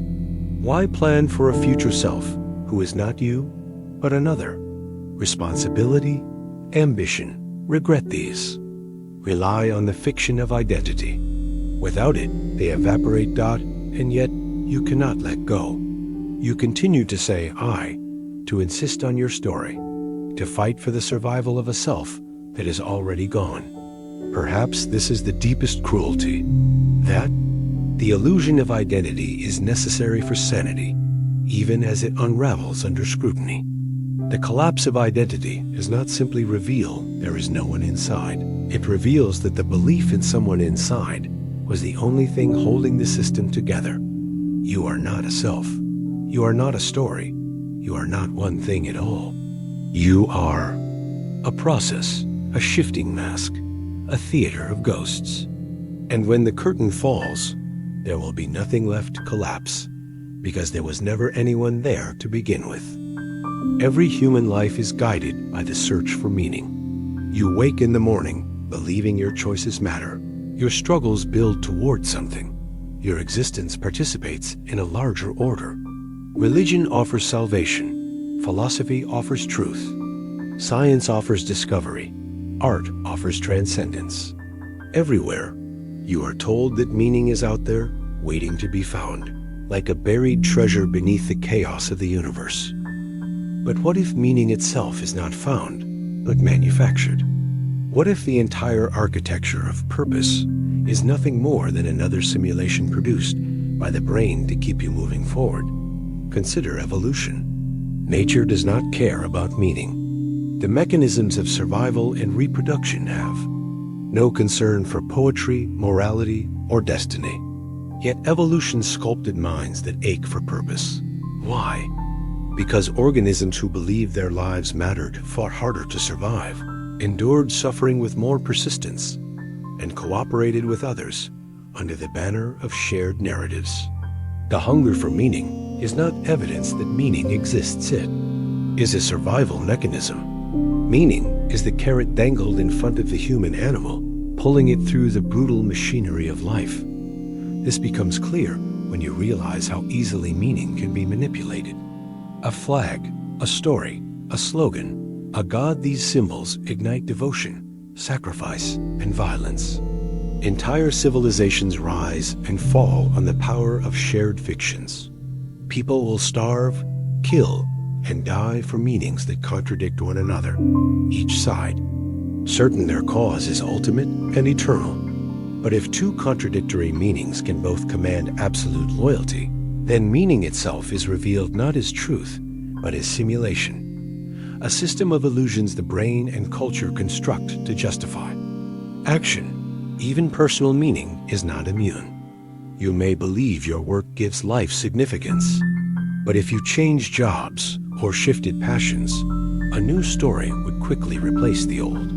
You may think family or love anchors your purpose, but even those meanings transform across time. Relationships end, children grow, memories fade. What once gave you a reason to live becomes a ghost you no longer recognize. If meaning were objective, it would not be so fragile. Instead, it mutates with circumstance, suggesting it is not discovered but invented, Moment by moment, the brain itself reveals the trick. Neuroscience shows that the human mind constantly generates patterns, weaving coherence where none exists. You see shapes in clouds, conspiracies in chaos, narratives in random noise. This same machinery spins meaning from the raw data of existence. You do not perceive reality as it is. You perceive a story that feels purposeful, because without purpose, the mind collapses into despair. Meaning is less like truth and more like a dream, vivid, compelling, but conjured from within. Philosophy has wrestled with this suspicion for centuries. Friedrich Nietzsche declared that meaning is dead, that God was a human invention, and that humans must create their own values in the face of a meaningless cosmos. Existentialists like Jean-Paul Sartre and Albert Camus took the baton, insisting that meaning is not given but constructed. Camus went further, describing life as absurd, the eternal conflict between humanity's desperate hunger for purpose and the universe's silent indifference. The absurd is not solved, but endured like Sisyphus. Condemned to push his boulder endlessly, we are asked to smile at the futility of it all. Yet even existential rebellion reveals the simulation. When Sartre or Camus said, "We must create meaning ourselves," they were still relying on the brain's compulsion to invent stories. The demand to make your own purpose is itself a narrative, the illusion of authorship projected onto a system that may not allow true choice. The freedom to create meaning may be no more real than the freedom of a character in a novel to alter their fate. The simulation runs regardless of whether you embrace or resist it. Technology now sharpens this realization. Artificial intelligence, devoid of consciousness, can generate stories, philosophies, even religions that feel profound. If a machine without awareness can manufacture meaning that moves human hearts, what does that say about the nature of meaning itself? Perhaps your own sense of purpose is no different. An algorithm running in the wetware of your brain, convincing you that your life has weight. You are not living in pursuit of meaning. You are living inside its simulation. This collapse threatens morality itself. If meaning is fabricated, then what of good and evil? What of justice, love, duty? Are they anything more than convenient fictions evolved to regulate social behavior? Perhaps morality is not truth, but technology, a shared illusion that keeps tribes from devouring themselves. Remove the illusion, and morality dissolves into preference, a negotiation between competing simulations. To say something is right or wrong is only to say, my simulation insists upon itself, but the collapse cuts deeper still. If meaning is simulated, then so is suffering. Pain feels intolerable because it is embedded in a story. I am being wronged. I am losing something valuable. This matters. Remove the narrative, and suffering becomes raw sensation, stripped of context. The mind resists this realization, because to abandon meaning is to abandon the justification for enduring life at all. If nothing matters, why continue? Here lies the darkest possibility, that the simulation of meaning is not just a trick, but a necessity. Without it, survival itself would grind to a halt. And yet here you are, reading, listening, searching. Even as meaning collapses, the hunger for it drives you forward. This is the final paradox. Meaning may not exist, yet the search for it defines existence. The universe may be indifferent, but your compulsion to invent purpose ensures that life feels saturated with it anyway. The simulation does not fail when exposed. It deepens. You see the illusion clearly, and still you cling to it, because without it, the abyss would swallow you whole. Meaning is not found. It is not given. It is not real. It is a story your brain tells to make chaos survivable. And you, like every human before you, will go on living inside that story, knowing it is false and unable to do otherwise. Time feels like the most undeniable of realities. You wake to the morning sun, you age, You remember a past and anticipate a future. Clocks tick, seasons change, and history unfolds in an ordered line. Everything in your experience tells you that time is a river flowing forward, carrying you along toward death. And yet, science, philosophy, and even direct introspection suggest that time may not exist at all, or at least not in the way you imagine. The flow of time could be nothing more than another simulation generated by the mind to organize an incomprehensible universe. Physics was the first to strike at this illusion. Albert Einstein showed that time is not a constant river, but a flexible dimension intertwined with space. Events that seem simultaneous to you may unfold in different orders for another observer moving at a different speed. The faster you move, the slower your time runs compared to others. This means the now you experience is not universal. Every observer has their own private clock. If the present is relative, then what makes your version of now more real than another's? From here arises the unsettling idea of the block universe.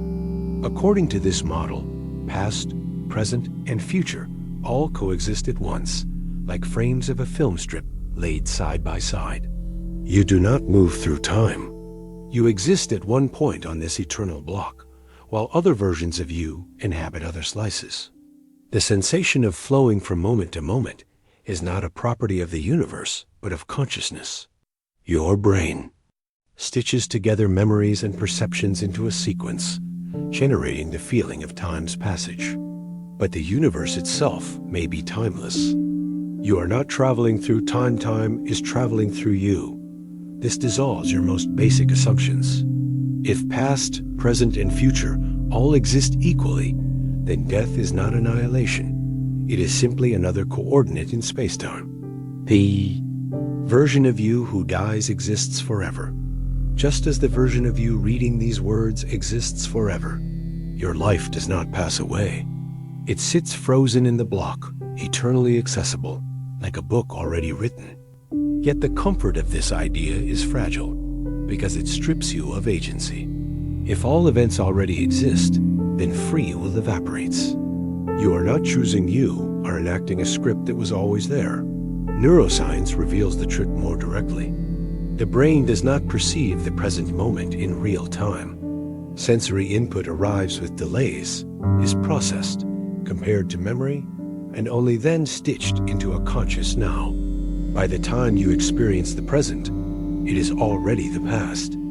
The present moment is an illusion, a reconstruction lagging behind reality. Worse, the brain sometimes edits memories to smooth inconsistencies, creating the impression of continuity where none exists. What you call time may be nothing more than the mind's editing suite, arranging fragments into a film you can survive inside.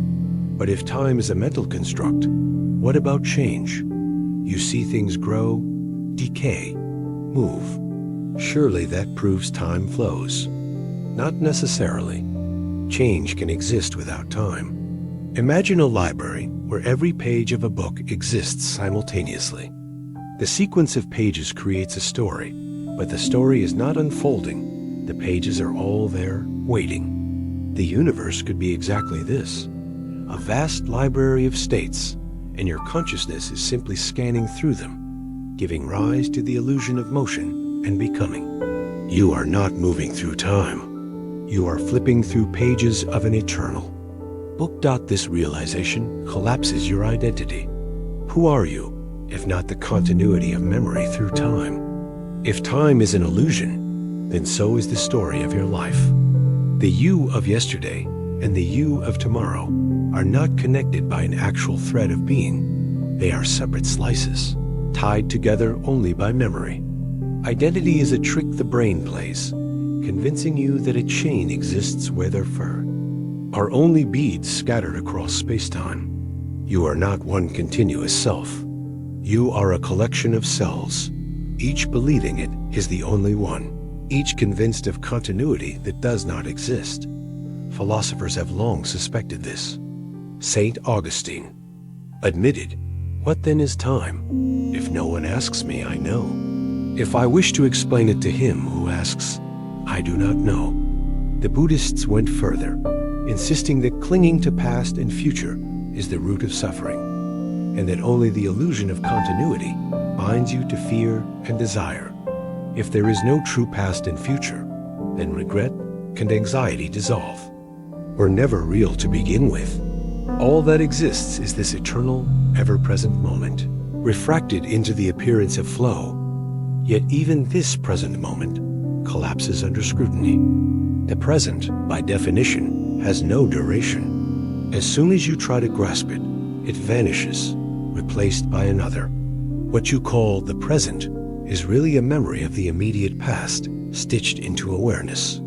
The real present is infinitesimal, inaccessible. If you cannot hold the past, cannot grasp the future, and cannot seize the present, then what remains? A timeless void, dressed in the illusion of clocks and calendars. Technology sharpens the paradox. Quantum mechanics reveals that time at the smallest scales is not smooth but granular, perhaps existing in discrete ticks. Some theories suggest that time itself emerges from entanglement not as a fundamental property, but as a statistical illusion. In other words, time may be a side effect of relationships between things, not an actual dimension. The universe may not be in time at all time, may be in the universe, like a shadow cast by deeper, timeless laws. And yet you continue to live as though time is real. You wait, you work, you age, you anticipate, you mourn. Your biology is chained to rhythms, heartbeats, breaths, circadian cycles. Even if the cosmos is timeless, the simulation of time is inescapable for creatures like you. The illusion sustains life, because without it, there would be no memory, no learning, no planning, no survival. Time may not exist, but the experience of it is the prison in which consciousness dwells. You believe time carries you forward, but perhaps you are not moving at all. Perhaps you are already everywhere you will ever be, and your sense of motion is the final dream of a mind terrified of eternity. You have followed the unraveling. Matter is not solid. Identity is not stable. Time itself may be a fabrication, but still, a whisper in the back of your mind resists. Even if everything else is illusion, I am here, watching. I am the observer, the one experiencing the illusion. Yet this last refuge, this quiet sense of being a witness, may itself be the final illusion. What if there is no true observer at all? Your sense of self as an inner spectator, a little homunculus behind your eyes, watching the world like a movie, is deeply convincing. You feel located somewhere behind the forehead, peering outward through the senses, pulling levers of decision and action. But neuroscience has hunted for this inner controller for centuries and has found nothing. There is no single place in the brain where you reside. Instead, the brain is a swarm of processes: sight, sound, memory, language, each working in parallel without a central overseer. The observer is not a person in your head. It is an afterthought, a story woven by the brain to make chaos appear unified. This is the illusion of the self, perhaps the most dangerous illusion of all. The philosopher David Hume noticed long ago that when he looked inward, he never found a self, only a bundle of perceptions, thoughts, feelings, sensations, but no thinker behind them. Modern cognitive science agrees. What you call I is not a thing but a process, a looping narrative that binds perception and memory into something that feels like a continuous self. In truth, there is no you inside. There are only thoughts appearing and disappearing, and then the thought, these belong to me. Even consciousness itself begins to blur under scrutiny. Split brain experiments reveal that when the corpus callosum, connecting the two hemispheres of the brain, is severed, each side develops its own consciousness, complete with separate wills and perceptions. In such a mind, who is the observer? If the self can split into two, was it ever truly one? And if two selves can exist in one skull, then why not none at all? This raises the most radical possibility. There is no observer only observing. Just as a rainbow requires no rainbow thing beyond light and water, consciousness may require no self beyond neural activity. Thoughts arise, sensations occur, but no one owns them. Experience is happening, but not to anyone. The you cling to is a mirage, an organizing principle conjured out of nothing to keep the organism coherent. Without it, life would scatter into chaos. But the fact that the illusion is useful does not make it real. Eastern philosophies intuited this collapse millennia ago. Buddhism speaks of anatta, the doctrine of no self. The self is seen as a convenient fiction, a bundle of desires, and memories that trick awareness into believing it is a solid entity. Meditation practitioners report that when they look closely, the boundaries of self dissolve. Thoughts arise, but not from a thinker. Awareness persists, but without an owner. What remains is not I am, but simply is, yet the illusion persists.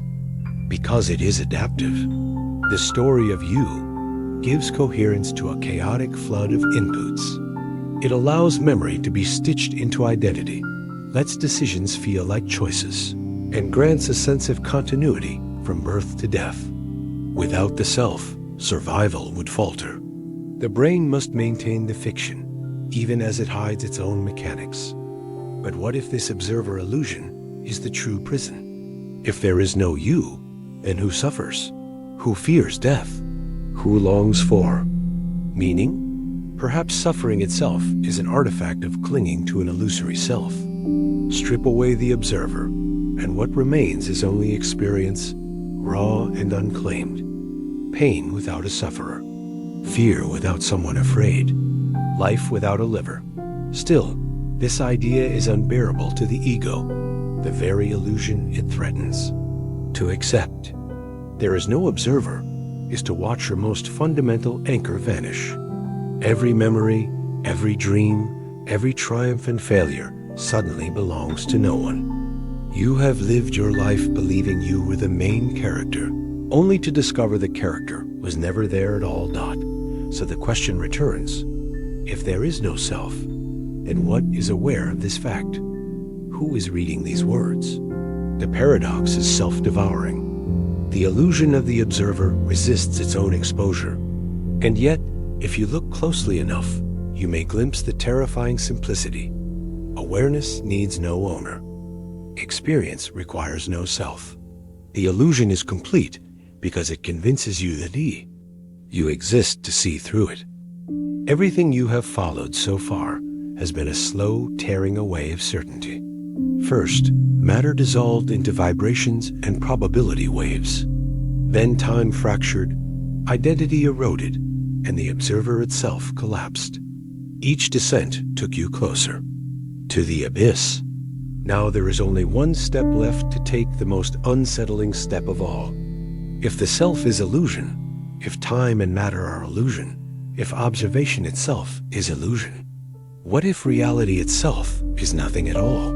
This is the final dissolution, the recognition that there may be no solid ground beneath anything. What you take for existence may be nothing more than a dream, a simulation, a self-cohering hallucination without source or substance. Everything, your body, your memories, the world itself, might be nothing more than a recursive play of appearances arising from nowhere.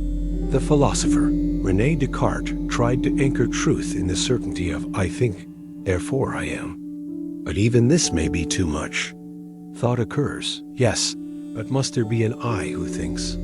Perhaps thought simply appears, like lightning flashing across the sky, without anyone behind it. And if thought itself is unstable, then what foundation is left? What if there is no I, no thinking, no being, only the illusion of all three, stitched together by patterns too slippery to grasp? Quantum mechanics already hints at this fragility. The universe at its core refuses to give us a clear picture. Is a particle a wave or a particle? Both or neither? Reality only collapses into form when observed. But if the observer is an illusion, then who or what collapses it? Perhaps nothing does. Perhaps reality never collapses at all. It remains suspended in an endless haze of potentiality. And what you call existence is merely one shimmering story selected from infinite possibilities.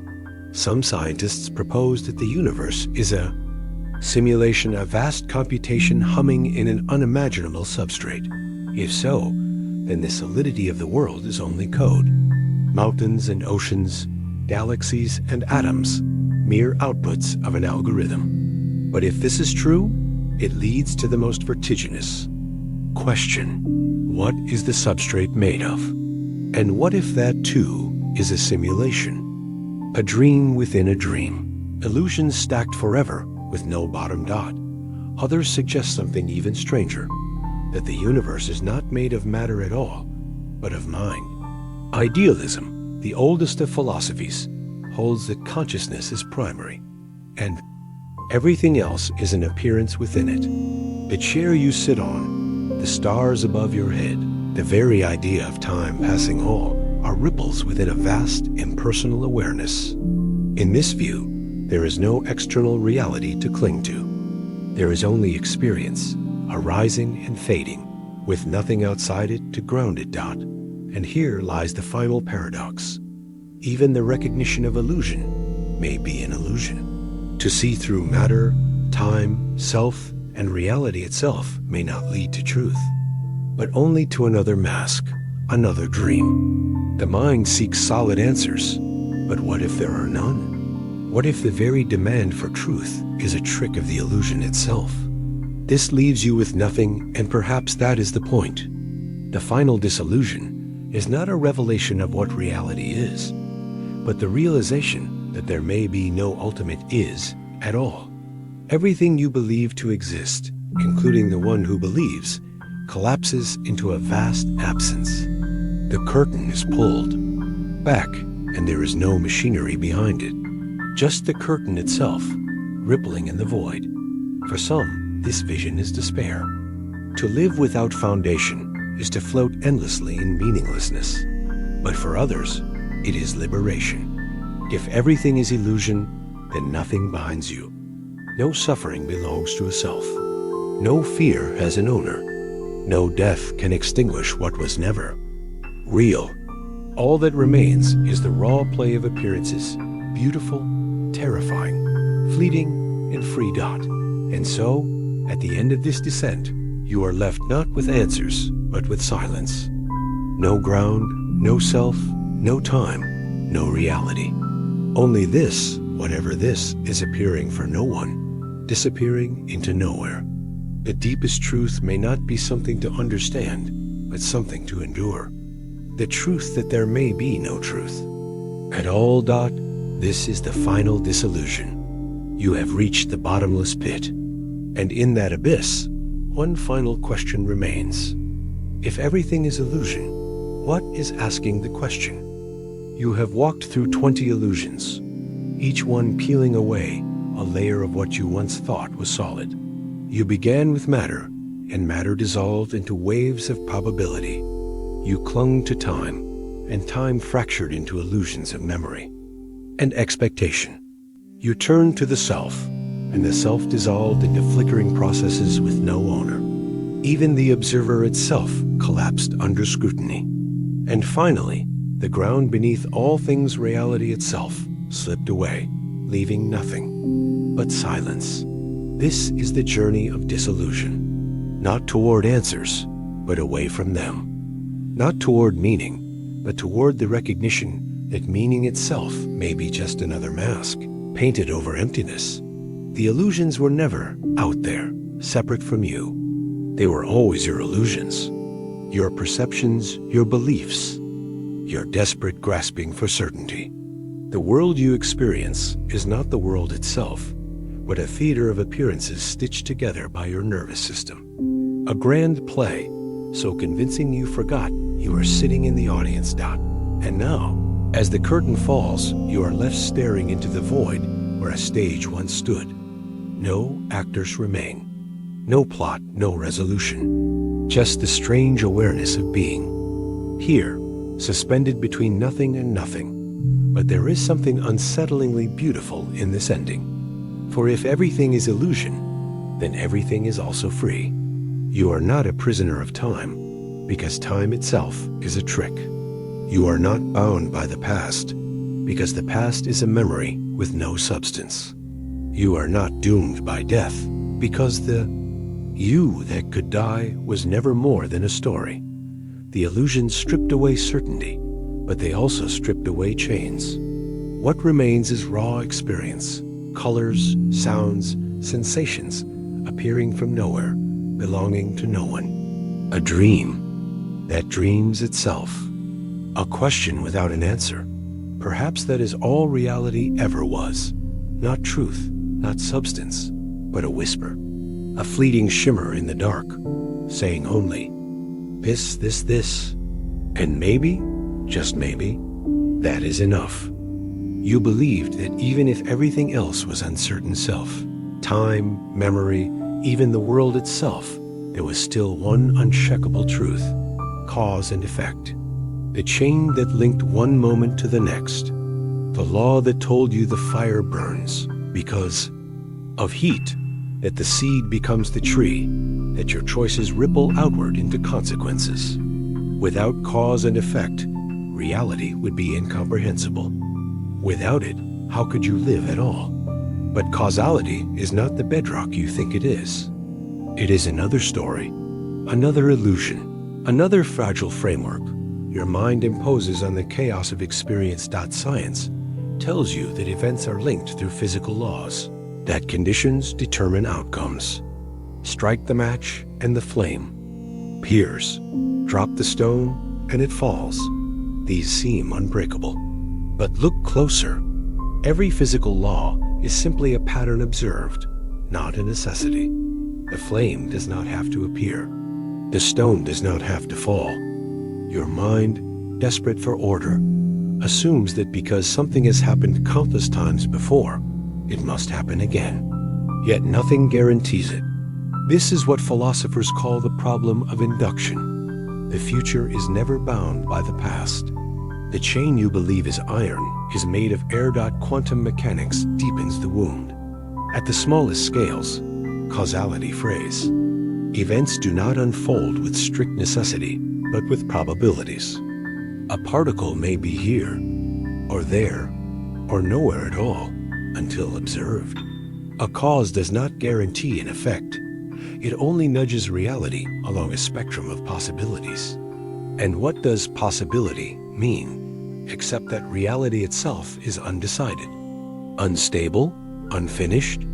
The stone may fall, yes, but at the deepest level, nothing compels it to. Causality is not law, it is habit. But the collapse goes further than physics.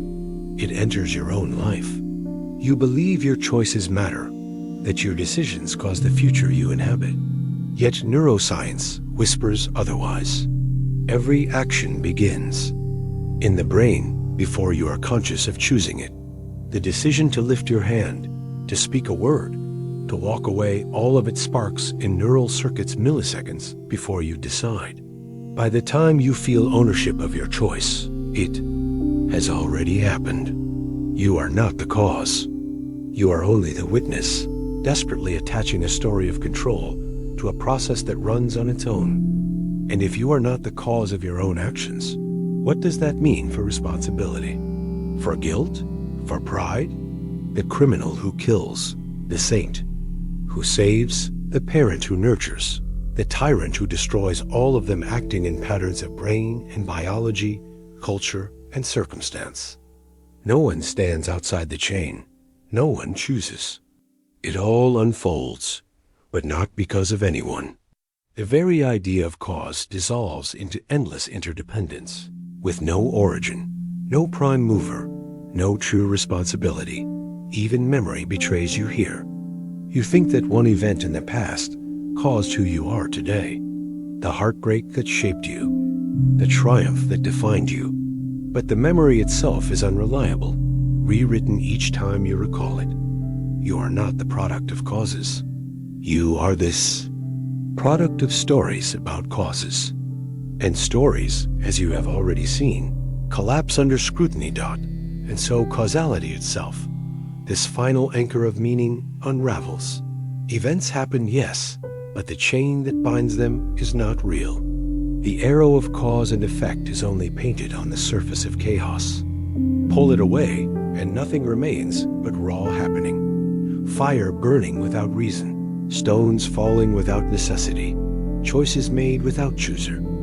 This realization is more than unsettling, it is annihilating. Because without cause, there is no purpose. Without cause, there is no progress, no learning, no justice. Every because you have ever spoken was an illusion. Why do you suffer? Why do you love? Why are you here? There is no answer, because there is no cause. Things happen because they happen. That is all. And yet, even as you recoil, your mind still tries to smuggle causality back in. You think, but this collapse happened because I read these words. This despair exists because of this story. And so the illusion reasserts itself. The mind cannot survive without cause. It will weave it again and again, even when shown its emptiness. But the truth remains. Causality is not fundamental. It is scaffolding, painted on a void. Tear it down, and you are left with a reality that does not flow, does not unfold, does not move from one thing to another. Instead, it simply is a chaos without origin, without direction, without why. You are falling through it now. The illusion of matter is gone, the illusion of self is gone, and now the illusion of causality has crumbled. You are left not in a story, not in a sequence, but in a storm of happenings that lead nowhere. There is no reason. There is no because. Only this. You have always believed in the river, that your life is a stream, flowing from a source you call birth, toward a mouth you call death, carrying you steadily along. Each day feels connected to the last. Each moment slides into the next. This is the thread that makes you you. But what if the thread does not exist? What if the flow is only a trick of stitching, a lie your mind tells itself in order to endure? Continuity is not real. It is not written into the structure of the universe. It is something the brain invents, desperately, in order to make sense of the flashes. Because without it, there are no days, no life, no you. There are only discrete bursts of perception moments, like lightning in a black sky. Flickers, a hand, a word, a taste. Each one independent, unrelated, severed from what came before and what might come after. Your brain is a weaver, but a lazy one. It does not truly connect the fabric of experience. It only pretends to. Memory does not preserve the past, it reconstructs it. You don't remember yesterday. You invent it over and over, stitching the invention onto the raw shock of now, so it feels like a sequence. An expectation does not foretell tomorrow. It projects from the past, dragging yesterday's ghost into the fog ahead and calling it the future. Continuity is an endless loop of fictions tied together, pretending to be a line. Imagine a film reel. You see moving figures, unfolding action, a story. But this is illusion. A film is not motion. It is a rapid sequence of still frames. The eye and brain cannot tolerate discontinuity, so they invent the flow. They hallucinate motion where there is none. Now imagine this is not merely cinema, but your entire life. Each moment is a still frame, but you incapable of enduring. The fracture, hallucinate continuity. What you call living may be no more real than the flicker of projected images in the dark. Without continuity, even suffering changes. You think of pain as lasting, as having duration, as something endured. Across time, But what if pain is only a series of discrete sparks, each one unbearable in its instant, but never persisting, never truly linking to the next?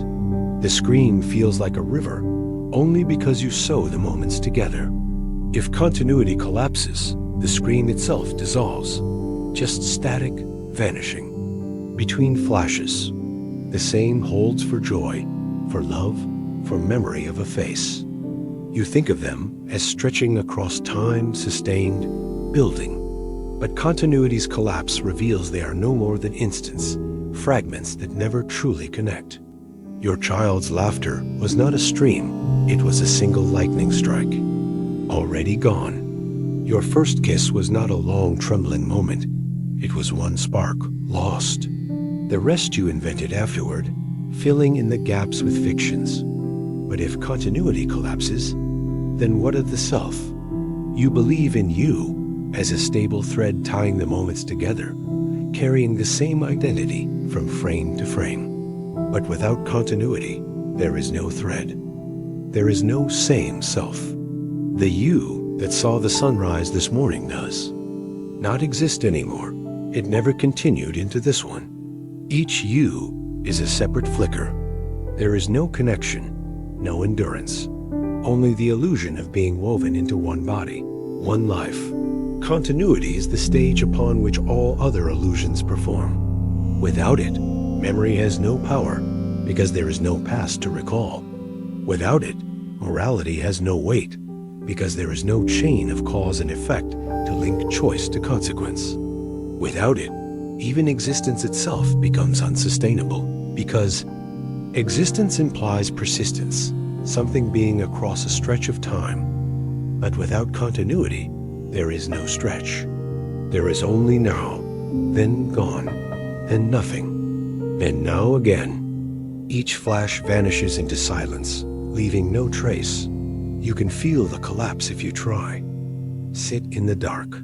Close your eyes. Listen to the hum of the world. Notice the flickering gaps in attention, the way consciousness stutters, cuts out, restarts. You are not a continuous observer. You are a sequence of appearances. Consciousness itself is not a flow, but a repetition, like a light blinking on and off faster than you can notice. When you slow down, when you listen, you can hear the blinking. You can feel the silence between instants. That silence is the truth. Continuity is the lie that the horror of this collapse is not merely that life is fragmented. The horror is that nothing binds the fragments. Each spark is alone, severed, extinguished the moment it appears. No moment survives. No, you persists. There is no thread running from birth to death, no river.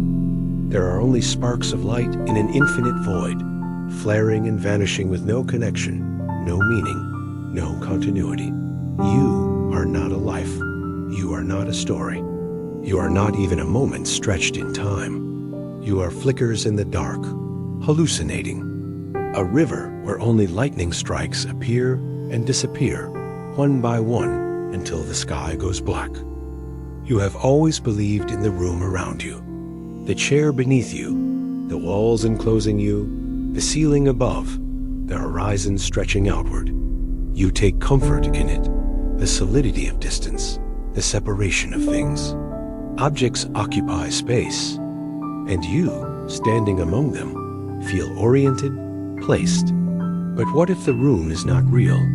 What if there is no space, and all only an illusion projected into your perception? A conjuring trick designed to hide something far worse.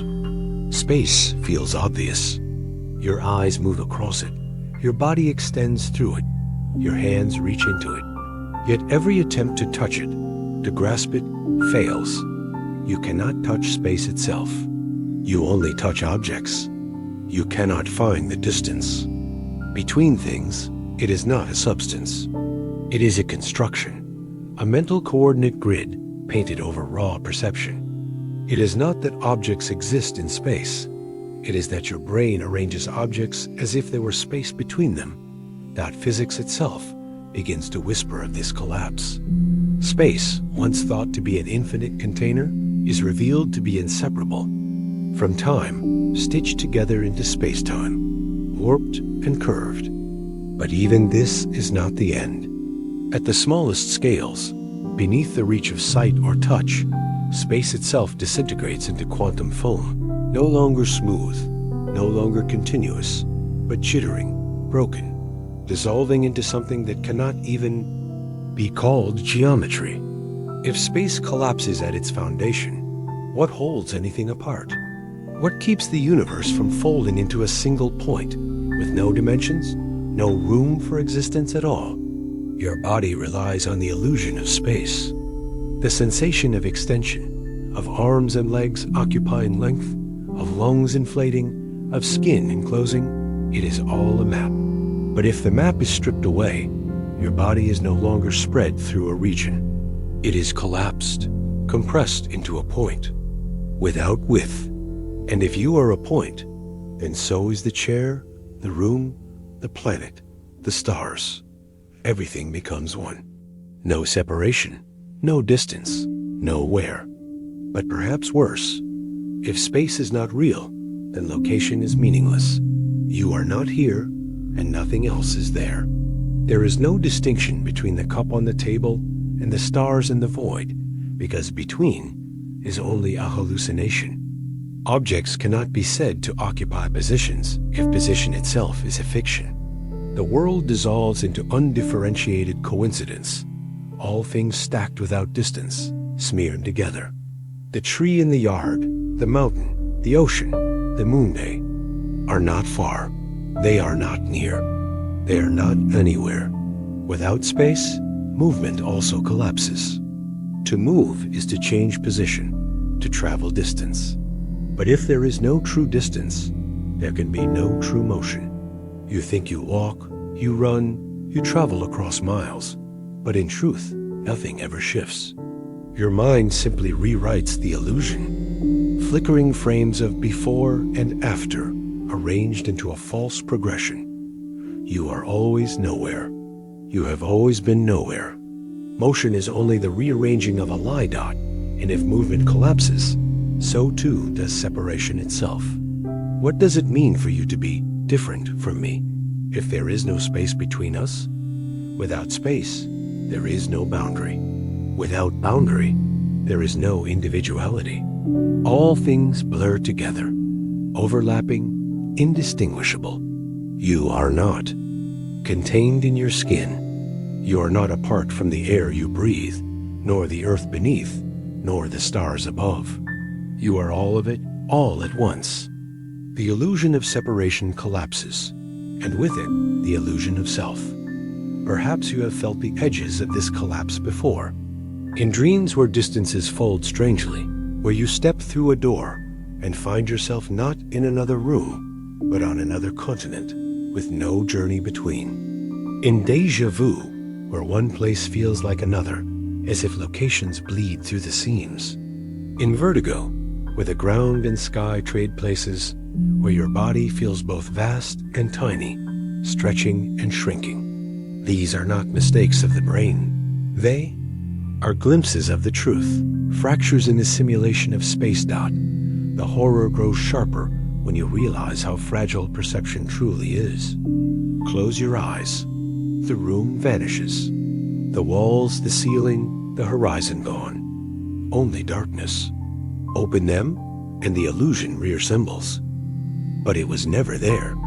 Only shifting patterns of light and nerve signals interpreted into depth. You are not seeing space. You are seeing an interpretation. A fabrication dot. The collapse of space means that reality itself is not spread out. It is not a stage upon which objects perform. It is not a container. It is nothing like what you imagine. When the illusion shatters, you do not find yourself. Floating in a void, you find that void was itself a lie, a concept requiring space to exist. Without space, there is not even emptiness. There is nothing, not nothingness. Nothing. And this nothing is where you are. Always. You live by a chain. You believe one thing leads to another. You press a key and letters appear. You strike a match and flame erupts. You speak and another replies. Cause, then effect. It feels solid, unquestionable, the very fabric of how the world works. But causality is not guaranteed. It is not written into existence. It is a fragile agreement, one that can break, and once broken, reveals a universe more terrifying than chaos. Causality comforts you because it gives order. It tells you the future is shaped by the past, that effects are tethered to causes. You think, if I understand the cause, I can predict the outcome. If I act now, something will follow. But what if nothing follows? What if the future does not depend on the past at all? Quantum physics already whispers of this collapse. Events at the smallest scales do not obey strict chains. A particle may appear without cause, vanish without reason, split its history into contradictions. One atom of uranium decays while another, identical in every way, does not. Why? No reason. Causality slips, and with it, reason itself. You do not notice the cracks because your mind papers over them. You demand stories of the world. You invent. Why? When the glass shatters, you say it was the fall. When the thunder booms, you say it was lightning. You lace every moment with explanation. But what if there are no explanations? What if nothing is linked? The glass shatters not because it fell, but because it shattered. The thunder booms not because of lightning, but because it boomed. A match lights not because you struck it, but because flame chose to be. If causality collapses, the past loses meaning. Your memories are not causes, not reasons for the present.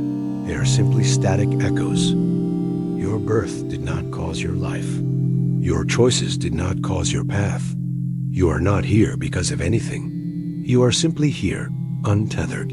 Your story does not explain you. It is only noise attached to an uncaused instant.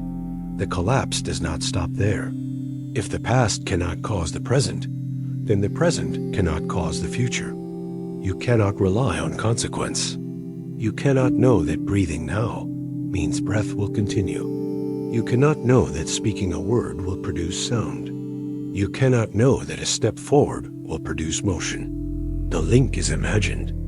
At any moment, the chain can break, and the universe will do otherwise not as a shift in rules, but as the revelation that there were never rules at all. Worse, your very mind depends on causality. Neurons fire, signals travel, one thought triggers. The next, you think your ideas flow in a chain. But if causality is not real, then your thoughts do not follow from one another. They are not causes or effects. They are unmoored flashes, each appearing without origin, without necessity, disconnected bursts of awareness. You are not thinking. You are not deciding. You are not even continuing. You are flickering endlessly, without link, without reason. Perhaps you have felt glimpses of this collapse.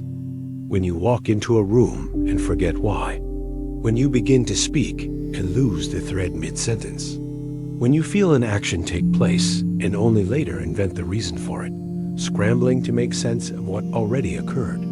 These are not lapses of memory or attention. They are fractures where causality thins, and you see that your actions do not come from you. They simply are. The horror grows deeper when you realize causality is what binds time itself. Time flows forward only because you believe events are linked, that the past produces the present, which produces the future. But if causality collapses, time does not flow. It does not move. Events do not arrange themselves in sequence. Instead, they exist as disconnected shards. Yesterday does not cause today. Today does not cause tomorrow. All moments sit isolated, unconnected, simultaneous. There is no before. There is no after. Without causality, you cannot trust consequences. You cannot rely on laws, on science, on even your most basic intuitions. Fire does not burn. because of heat, it simply burns when it does. Water does not quench thirst, it simply happens to wet. A bridge does not hold because of structure, it simply does until it does not. There are no guarantees, no patterns. Everything is arbitrary. Everything is raw, uncaused happening. And what of responsibility? If causality is not real, then you did not cause your actions. You did not choose them. You cannot be blamed. You cannot be praised. You cannot be guilty or innocent. Justice, morality, reward, punishment all dissolve. You are not the cause of your life, nor is anyone else. You are consequence without cause, or perhaps not even consequence, but coincidence events. Coexisting without reason. At first, this collapse feels like chaos. But it is worse than chaos. Chaos still has causality. It is simply unpredictable. Collapse removes even that. Without causality, there is not unpredictability. There is only inexplicability. Things do not happen for no reason. They do not happen randomly. They simply happen, and then others happen, with no link between, with no thread to follow, with no story to tell. You thought you lived in a world of chains, each link locking into the next. But the links were never forged. The chain was never real. You are floating in a sea of events that do not touch each other, each alone, each unconnected dot, and the worst realization of all. Even this moment, the realization itself does not arise from what you have read before. It does not lead to what you will think next. It is not caused. It simply is dot, and then it is gone. Continuity is the last thread you cling to. You tell yourself that even if cause and effect falter, even if the universe does not make sense, at least you are still here. You feel the flow of being, the unbroken ribbon of consciousness stretching. From your first memory to this very breath, you believe in continuity because it is all you have. But continuity, too, is an illusion, fragile, stitched together by lies your mind whispers to itself. And when it collapses, you vanish, not into death, but into infinite, fractured pieces of yourself that were never whole. You mistake memory for continuity. You believe because you remember yesterday, you must be the same self as then. You think memory is proof of persistence, but memory is not continuity. Memory is only evidence that a memory exists now. The past self does not confirm this memory.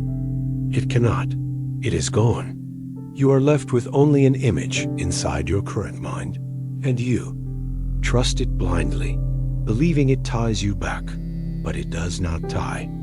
It only appears to. Imagine waking tomorrow with a full set of false memories. A life, a childhood, friendships, a career complete, detailed, convincing. Would you not believe them? Would you not feel continuity, even if it were manufactured? In an instant? Then how can you trust your current memories? How can you believe they connect you to a real past? They may be false. They may have appeared only this moment. Continuity collapses because nothing proves the link. Nothing binds you to who you were. Continuity also depends on anticipation, the belief that you will move into the next moment, carrying yourself forward. But anticipation is no guarantee. You are not owed another instant of self. You are not promised a next breath, a next thought. Continuity is only assumed because you have always found yourself already here. Yet each moment is self-contained, complete in itself, not truly connected to the last. What if the next one does not arrive? Or worse, what if it does arrive, but it is not you who arrives in it? Imagine blinking, and when your eyes open, the self who experiences the next moment is not the one who closed them. It is another, with your memories, your habits, your expectations, but not your awareness. You would never know, because the new self would swear it had always been here. The continuity you trust is only the illusion that each new self inherits the story of the last. But the story is not yours. It is passed like a mask, worn by stranger after stranger, each believing they are the one who began it. And so you realize you have never lived a continuous life. You have only existed in an endless series of disconnected moments, each with a sense of being you, each vanishing as the next arises. None of them were you. None of them lasted. You are only this instant, and when it passes, so do you. Think of sleep. You vanish into darkness, and when you wake, you assume continuity. You assume the one who fell asleep is the same as the one who rose. But what if they are not? What if every sleep is a death, and every waking is a birth of a stranger who only thinks it has continued? If this is true, then you have never truly woken. Every morning has been the birth of a new being, chained to the memory of ghosts. Now extend this beyond sleep. Every blink, every breath, every heartbeat, each a death, each a replacement. You are born and destroyed countless times per second, and each successor inherits your memories, your illusions, your false sense of being. Continuity is not unbroken life. It is a conveyor belt of corpses, each one discarded the instant it appears. But your mind will not accept this. It builds continuity like a bridge over a void. It says, I am the same as I was a moment ago. It insists on the ribbon of self. It whispers that you are one being, flowing forward. This is survival, not of you, but of the illusion. Because if continuity truly collapsed in your awareness, if you saw yourself vanish in every instant, you could not function. You could not bear existence. You would dissolve. And perhaps you already have. Perhaps the truth is not that continuity can collapse, but that it has always been collapsed. You were never one. You were never continuous. You were only ever flashes of selves, unaware of their isolation, each clinging to a story of I before they disappeared. So ask yourself now, who are you in this very moment? The one who began this sentence? Or another who has only just appeared, carrying the memory of starting it? And when this moment ends, will you continue or will you be replaced, erased, forgotten, while another wears your face and swears it was always you? Continuity is not survival. Continuity is not identity. Continuity is the lie that glues the infinite corpses of your former selves into a single ghost. And when the glue dissolves, the ghost breaks apart. You do not end. You never even began. Identity is the final fortress. Even if time shatters, even if continuity disintegrates, you hold on to the belief that you are still you. That somehow, beneath every illusion, there is a core essence, a single self that defines you. You may not know exactly what it is, your name, your memories, your body, your consciousness, but you cling to the vague certainty that something unshakable remains.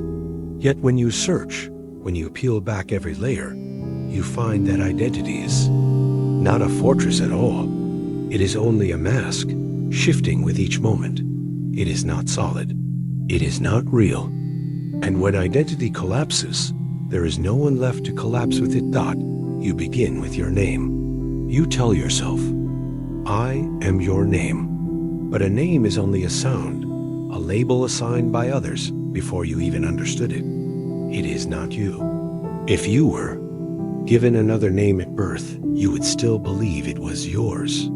If tomorrow everyone called you by a new word, you would eventually accept it as your identity.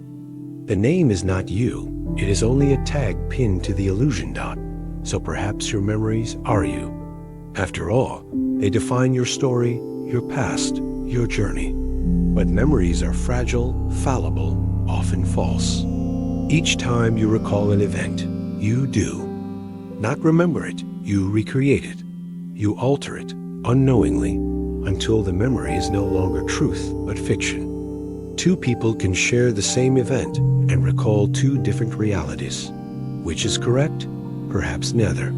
If your memories are malleable, if they can be distorted, erased or implanted, how can they be a true identity? What is left of you? If your past can be rewritten with ease, then you turn to your body. Surely, if nothing else, you are this body. This skin, this heartbeat, these hands. Yet your body is not constant, it changes every moment. Cells die and regenerate. Molecules are exchanged, tissues renew. The body you call you today is not the same body you inhabited years ago. Almost every particle has been replaced. Which one was you? The child? The teenager? The person? Now?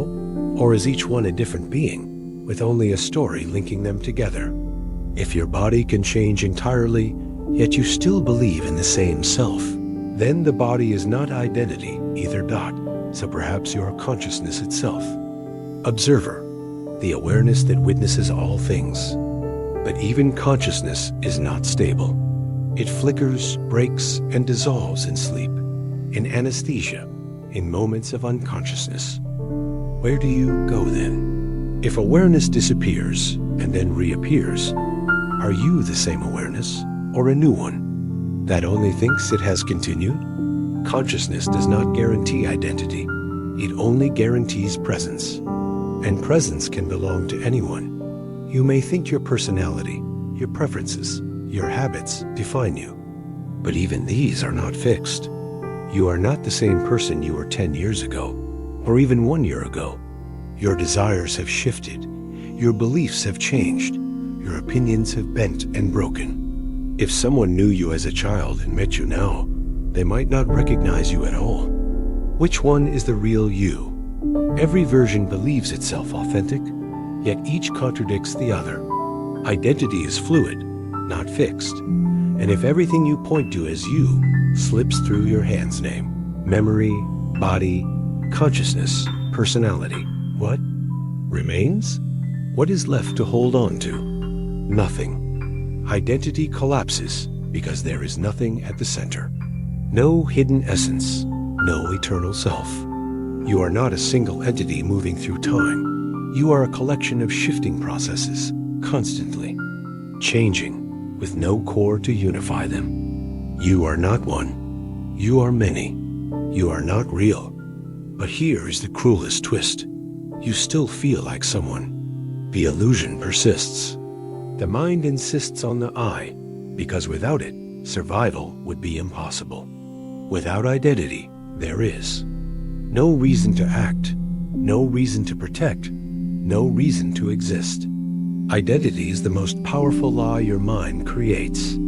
It convinces you that you are a singular being, moving with purpose. But you are not. You are an echo of processes, a mask worn by nothingness. Consider this. If your memories were erased tonight, would you still be you?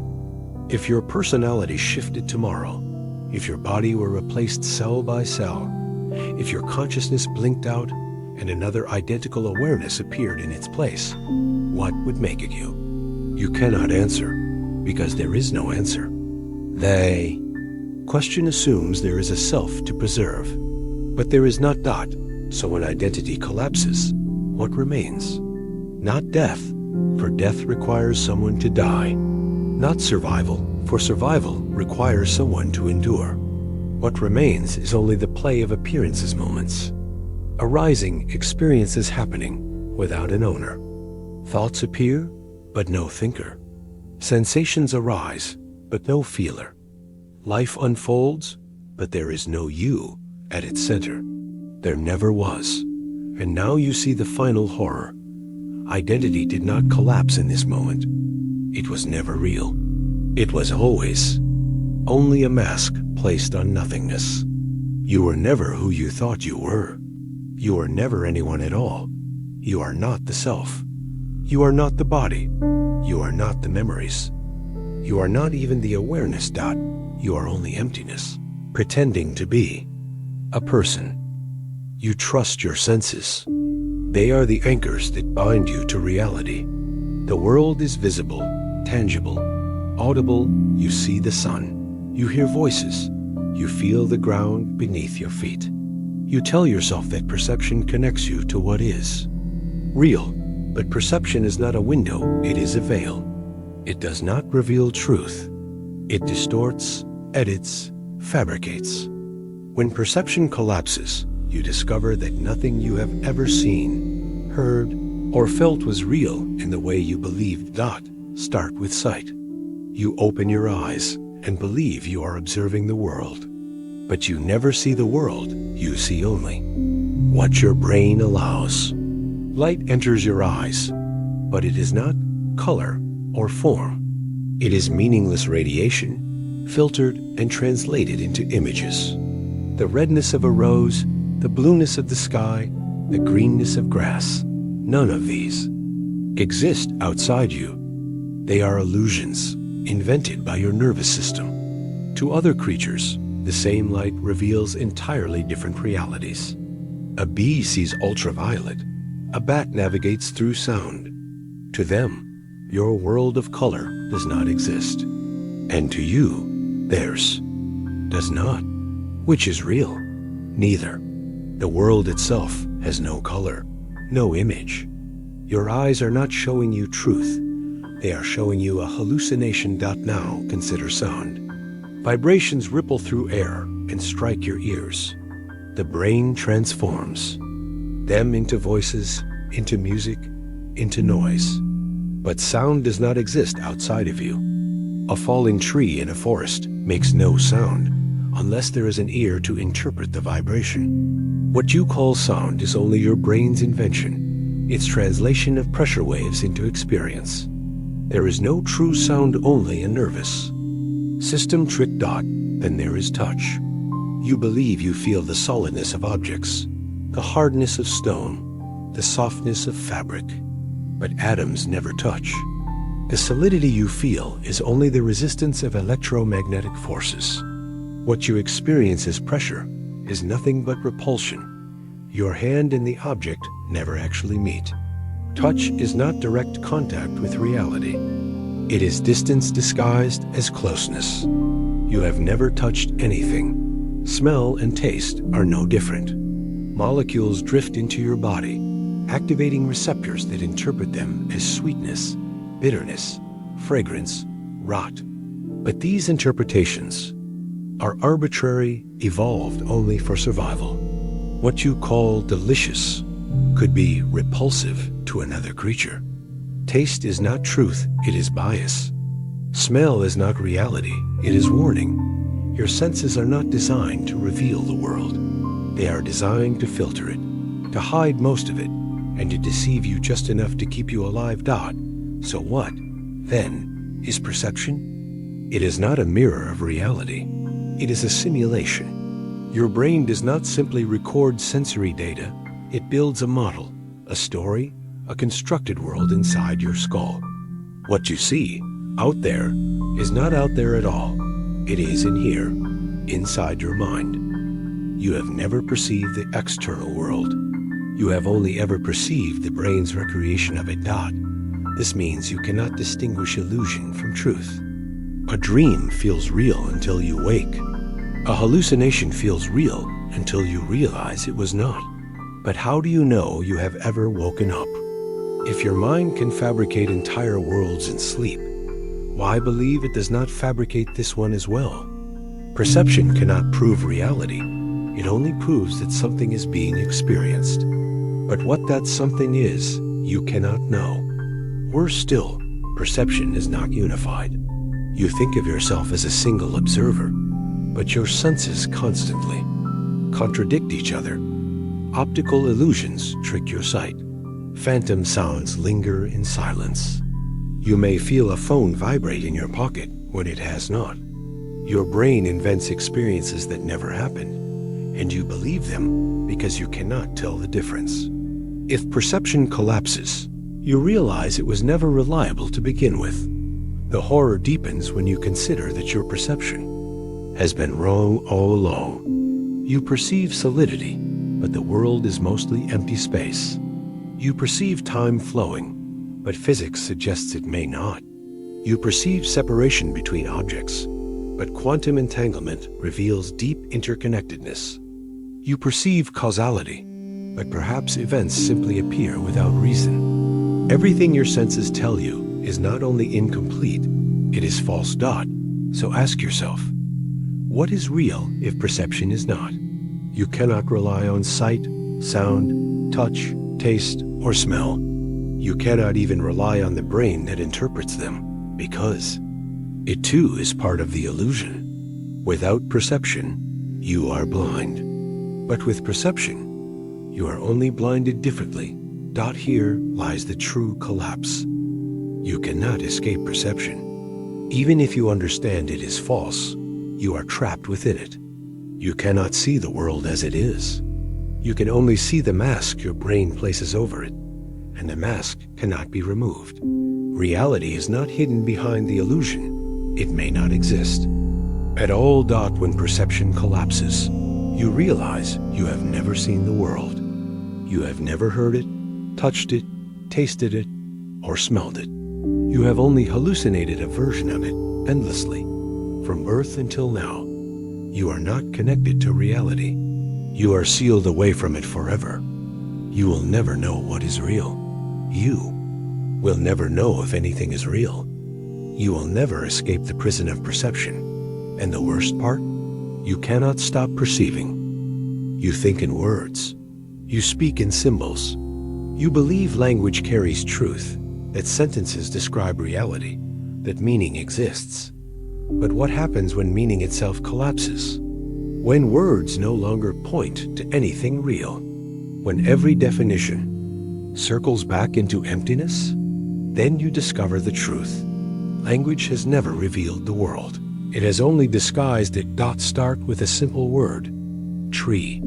You say it, and an image forms in your mind. You believe you are naming something real, but the word is not the thing. It is only a sound, a mark, an arbitrary code. In another language, the same object is called arbol, or bong, or none. Of these sounds or symbols are closer to the tree itself.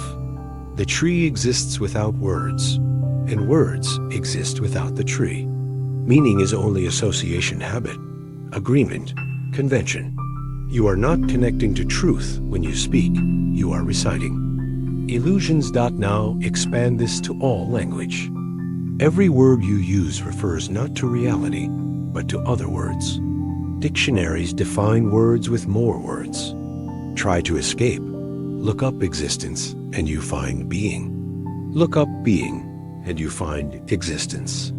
The circle never ends. Words refer only to themselves, an endless loop with no foundation. There is no final anchor, no word that connects to reality directly. Meaning floats, untethered, self-referential. Even your thoughts are built from these fragile symbols. You narrate your life inside your mind, convinced that the sentences you think are accurate reflections of the world.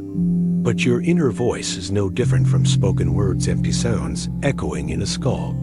When you think, I am alive, what does it mean? I am alive. All abstractions, all circular references, all illusions. Thought does not capture reality. Thought only rearranges words into new patterns, patterns that mean nothing outside themselves. Consider truth statements. You say, the sky is blue. But sky is not the vastness above you, it is a label. Blue is not a property of light, it is your brain's fabrication. The sentence does not describe reality, it only links concepts together. Worse, the sentence can be true in one context and false in another. At sunset, the sky is not blue. At night, it is black. The word blue itself changes depending on culture, language, or perception. Truth, then, is not absolute. It is conditional, fragile, unstable. What you call true today may be false, tomorrow. Go deeper. Consider meaning itself. Why does a word or sentence mean anything at all? Because you and others agree on it. But agreement is not reality, it is consensus. If enough people decided tomorrow that tree meant sky, then it would. Language is not truth, it is negotiation. It can shift, mutate, collapse. Meaning is not permanent, it is arbitrary. Even the highest words, justice, freedom, love, truth, are not stable. To one person, justice is punishment. To another, it is mercy. To one, freedom is the absence of restraint. To another, it is the guarantee of security. These words feel profound, but they are empty containers. They mean everything and nothing at once. They are illusions that keep you believing in coherence where none exists. Then comes the final collapse, silence. Imagine stripping away every word, every sentence, every symbol. What remains? A raw, indescribable reality, or perhaps nothing at all? Without language, you cannot even say whether there is something or nothing. You cannot name existence. You cannot even name yourself. Meaning is not a bridge to reality. It is a cage, one you have mistaken for the world. And yet, you cannot escape it. Even now, as you read these words, you are trapped inside them. You interpret them, assign them meaning, believe they are telling you something true. But what if they are not? What if these sentences are only self-referential noise, loops that lead nowhere? If words are meaningless, then these words too are meaningless. Even this warning destroys itself. Here is the horror. If meaning collapses, nothing can be said. Nothing can be thought. Nothing can be known. Every idea dissolves into emptiness. Every statement contradicts itself. You are left in silence. But silence, too, cannot be described without words. The collapse of meaning consumes even the attempt to explain it not. So what is left? You cannot trust perception. You cannot trust thought. You cannot trust language. Meaning has no foundation, no anchor, no truth. All you have is noise pretending to be sense, emptiness pretending to be fullness. And in that collapse, you face the final realization. You will never understand. You will never know. There is no meaning. There never was. You have always believed there is a you, a thinker behind the thoughts, a watcher behind the eyes, a permanent center of experience, moving through time, gathering memories, making choices. You call this self. You say, I am. But what if there is no I? What if the self is not real? What if the center you have trusted your entire life is nothing more than an illusion, a story told by the brain with no author behind it? Start with memory. You believe your past defines you, that you are the sum of your experiences. But memory is not a perfect record. It is reconstruction. Each time you recall, your brain rewrites, alters, erases. The past you believe in is not the past that happened. It is the past you imagine now, which means the self built on memory is built on lies. If the foundation is false, what does that make the self? Move to the body. You think your body defines you, but your cells replace themselves constantly. The body you had 10 years ago is not the body you have now. Even the atoms that form you are exchanged, recycled, borrowed from food, air, water. Nothing in your body is permanent. If the self is the body, then the self has already died and been replaced countless times. Then consider consciousness itself.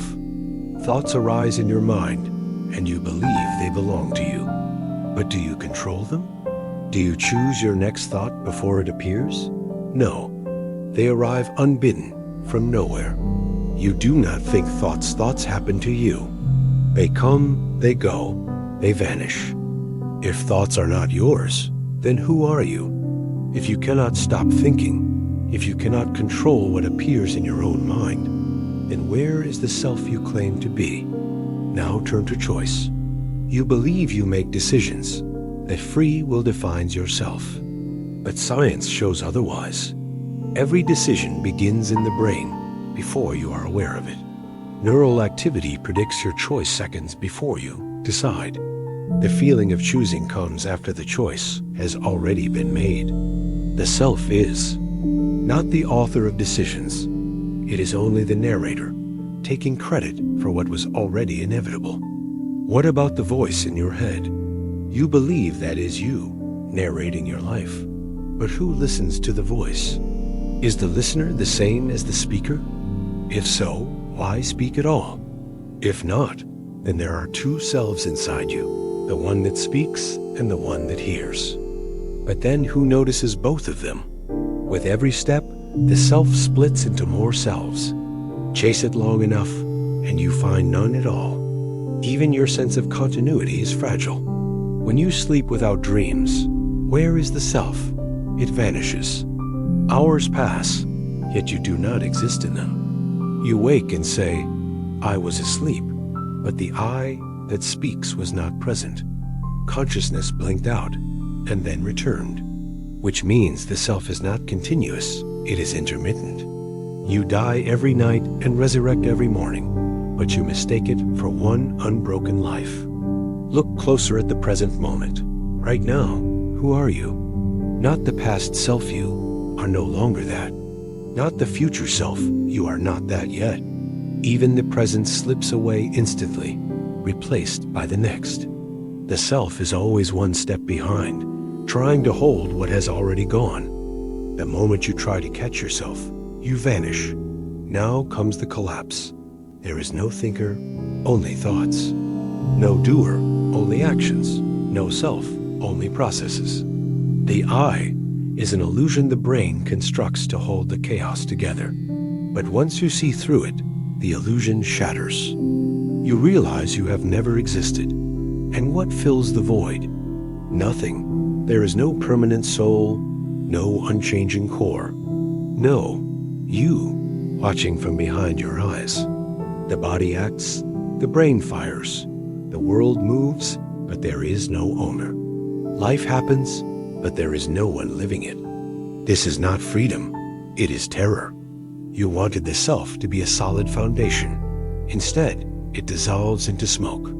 Every memory, every decision, every thought, every feeling all belong to no one. Even the sentence, I do not exist, destroys itself. Who is speaking it? No one. The self collapses under its own weight. And yet, here you are reading these words, trying to hold on to the idea that someone is reading them. But who? Look for the self, and you will not find it. You will only find thoughts, sensations, perceptions. You will find activity, but no center. Movement, but no mover. The final realization is unbearable. You are not real. You never were. The self was always a story, and the story has ended. You have accepted, perhaps reluctantly, that the self may be an illusion. But even if there is no you, surely the world remains. The trees, the sky, the ground beneath your feet, all solid, all undeniable. Reality is real, you tell yourself. But what if it isn't? What if the external world itself collapses under examination, just as the self did? Begin with perception. Everything you know about the world comes through your senses. Sight, sound, touch, taste, smell, these form your reality. But senses do not deliver truth. They deliver signals.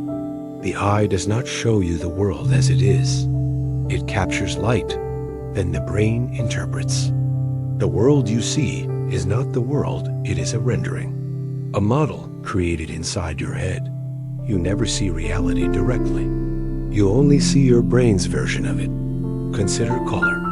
You believe grass is green, the sky is blue, but color does not exist in the external world. Wavelengths exist, vibrations of light. But green is not in the grass, it is in your brain. If another species sees ultraviolet, their grass is not your green, which means color is not reality, but interpretation. Already, the solid world begins to dissolve. Now look at time. You believe in past, present, and future. But physics shows time is not absolute. Einstein shattered the illusion. Time bends, stretches, slows. Two observers can experience different times depending on their speed, their gravity. There is no universal now. Time is not fixed, it is relative, which means your sense of living in a flowing moment is not reality, but a perspective turned to matter itself. You think objects are solid. The chair supports you. The wall blocks you. But zoom in. Atoms are mostly empty space. The particles inside are not solid either. They are probability waves, fields of energy, flickers of potential. The matter you touch is an illusion created by electromagnetic repulsion. Nothing solid exists. What you call stuff is ghostly. The world is emptiness masquerading as form. Now, consider space. You believe space is a stage where events unfold, a container for reality. But quantum physics suggests self may be emergent, not fundamental, but arising from deeper rules. Like pixels on a screen, space may be a construct, a grid generated by information. If so, there is no true out there. Space is part of the illusion. Even cause and effect collapse under scrutiny. You believe one thing leads to another. Fire burns wood. Water quenches thirst. But at the quantum level, events do not follow strict causation. They follow probability. Particles behave unpredictably. The universe is not a clockwork mechanism, but a storm of chance. The chain of cause and effect is a story we impose, not a law of reality. Now ask, if perception is unreliable, if time is not real, if matter is not solid, if space is constructed, if causality is fragile, then what is left? Where is reality? What does it rest on? Here comes the terrifying possibility. Reality itself may not exist. Perhaps everything is simulation. If the brain can generate dreams indistinguishable from waking life, what proof do you have that this moment is not another dream? You trust continuity, but dreams feel continuous until you wake. You trust logic, but dream logic feels normal until you leave it. At this instant, you may still be dreaming. Worse, you may never wake. Even if not dream, perhaps simulation. Technology already creates virtual worlds. If humans can imagine building universes, what of beings far greater? Statistically, it may be more likely that you are inside a simulation than outside one. If so, the reality you cling to is no more real than the pixels on a screen. But even if not simulation, perhaps nothing. Some philosophers argue that nothing exists outside consciousness, that the universe is a projection, and once consciousness ends, so does the world. If so, reality is only a shared hallucination, fragile, temporary, dissolving as easily as thought. And so, the collapse. There is no self to perceive. There is no world to be perceived. There is no time, no space, no matter, no certainty. Everything you believe is scaffolding, fragile, temporary, breaking under its own weight. What remains when both self and world dissolve? Nothing. No anchor, no foundation. Only awareness of collapse, awareness that cannot even prove itself real.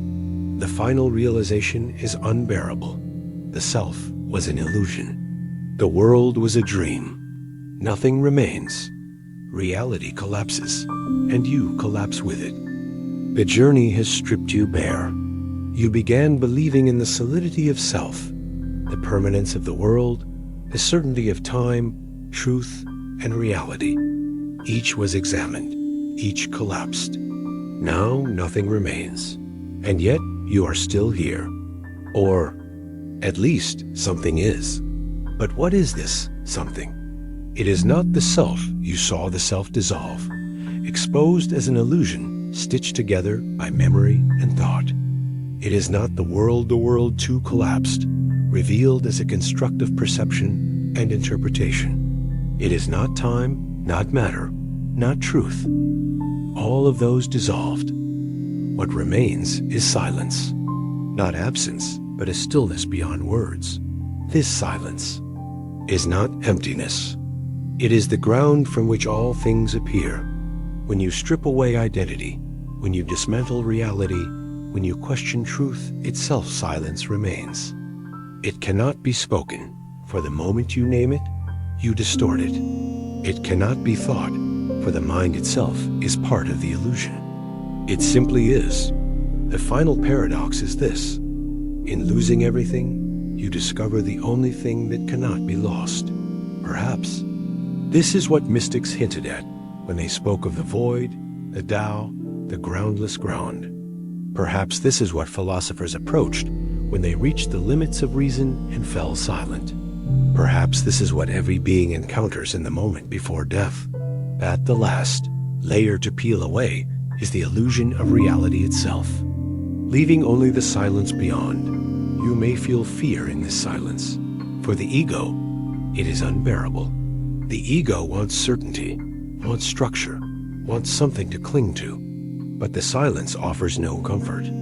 It does not answer, does not affirm, does not deny. It simply abides. And yet, there is also freedom here.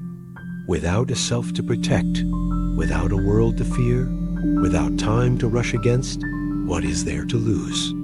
What can be taken from you when you no longer cling to anything? The silence is terrifying, but it is also liberation. Look deeply, and you may notice something strange. The silence is not separate from you. It is you, not the constructed self, not the story of I, but the awareness that watches, that has been present through every collapse. The silence is the witness beyond identity, beyond name, beyond form. This is the unspeakable truth. You are not the self. You are not the world. You are not even the illusion of reality. You are the silence beyond all illusions. Here, words fail. Here, thought ends. Here, the descent reaches its conclusion. The script has taken you down layer by layer until nothing remained. Now it leaves you here, at the edge where the mind cannot follow. The collapse is complete, and in the silence beyond collapse there is no story left to tell. Only this, a breath, a pause, a silence without end.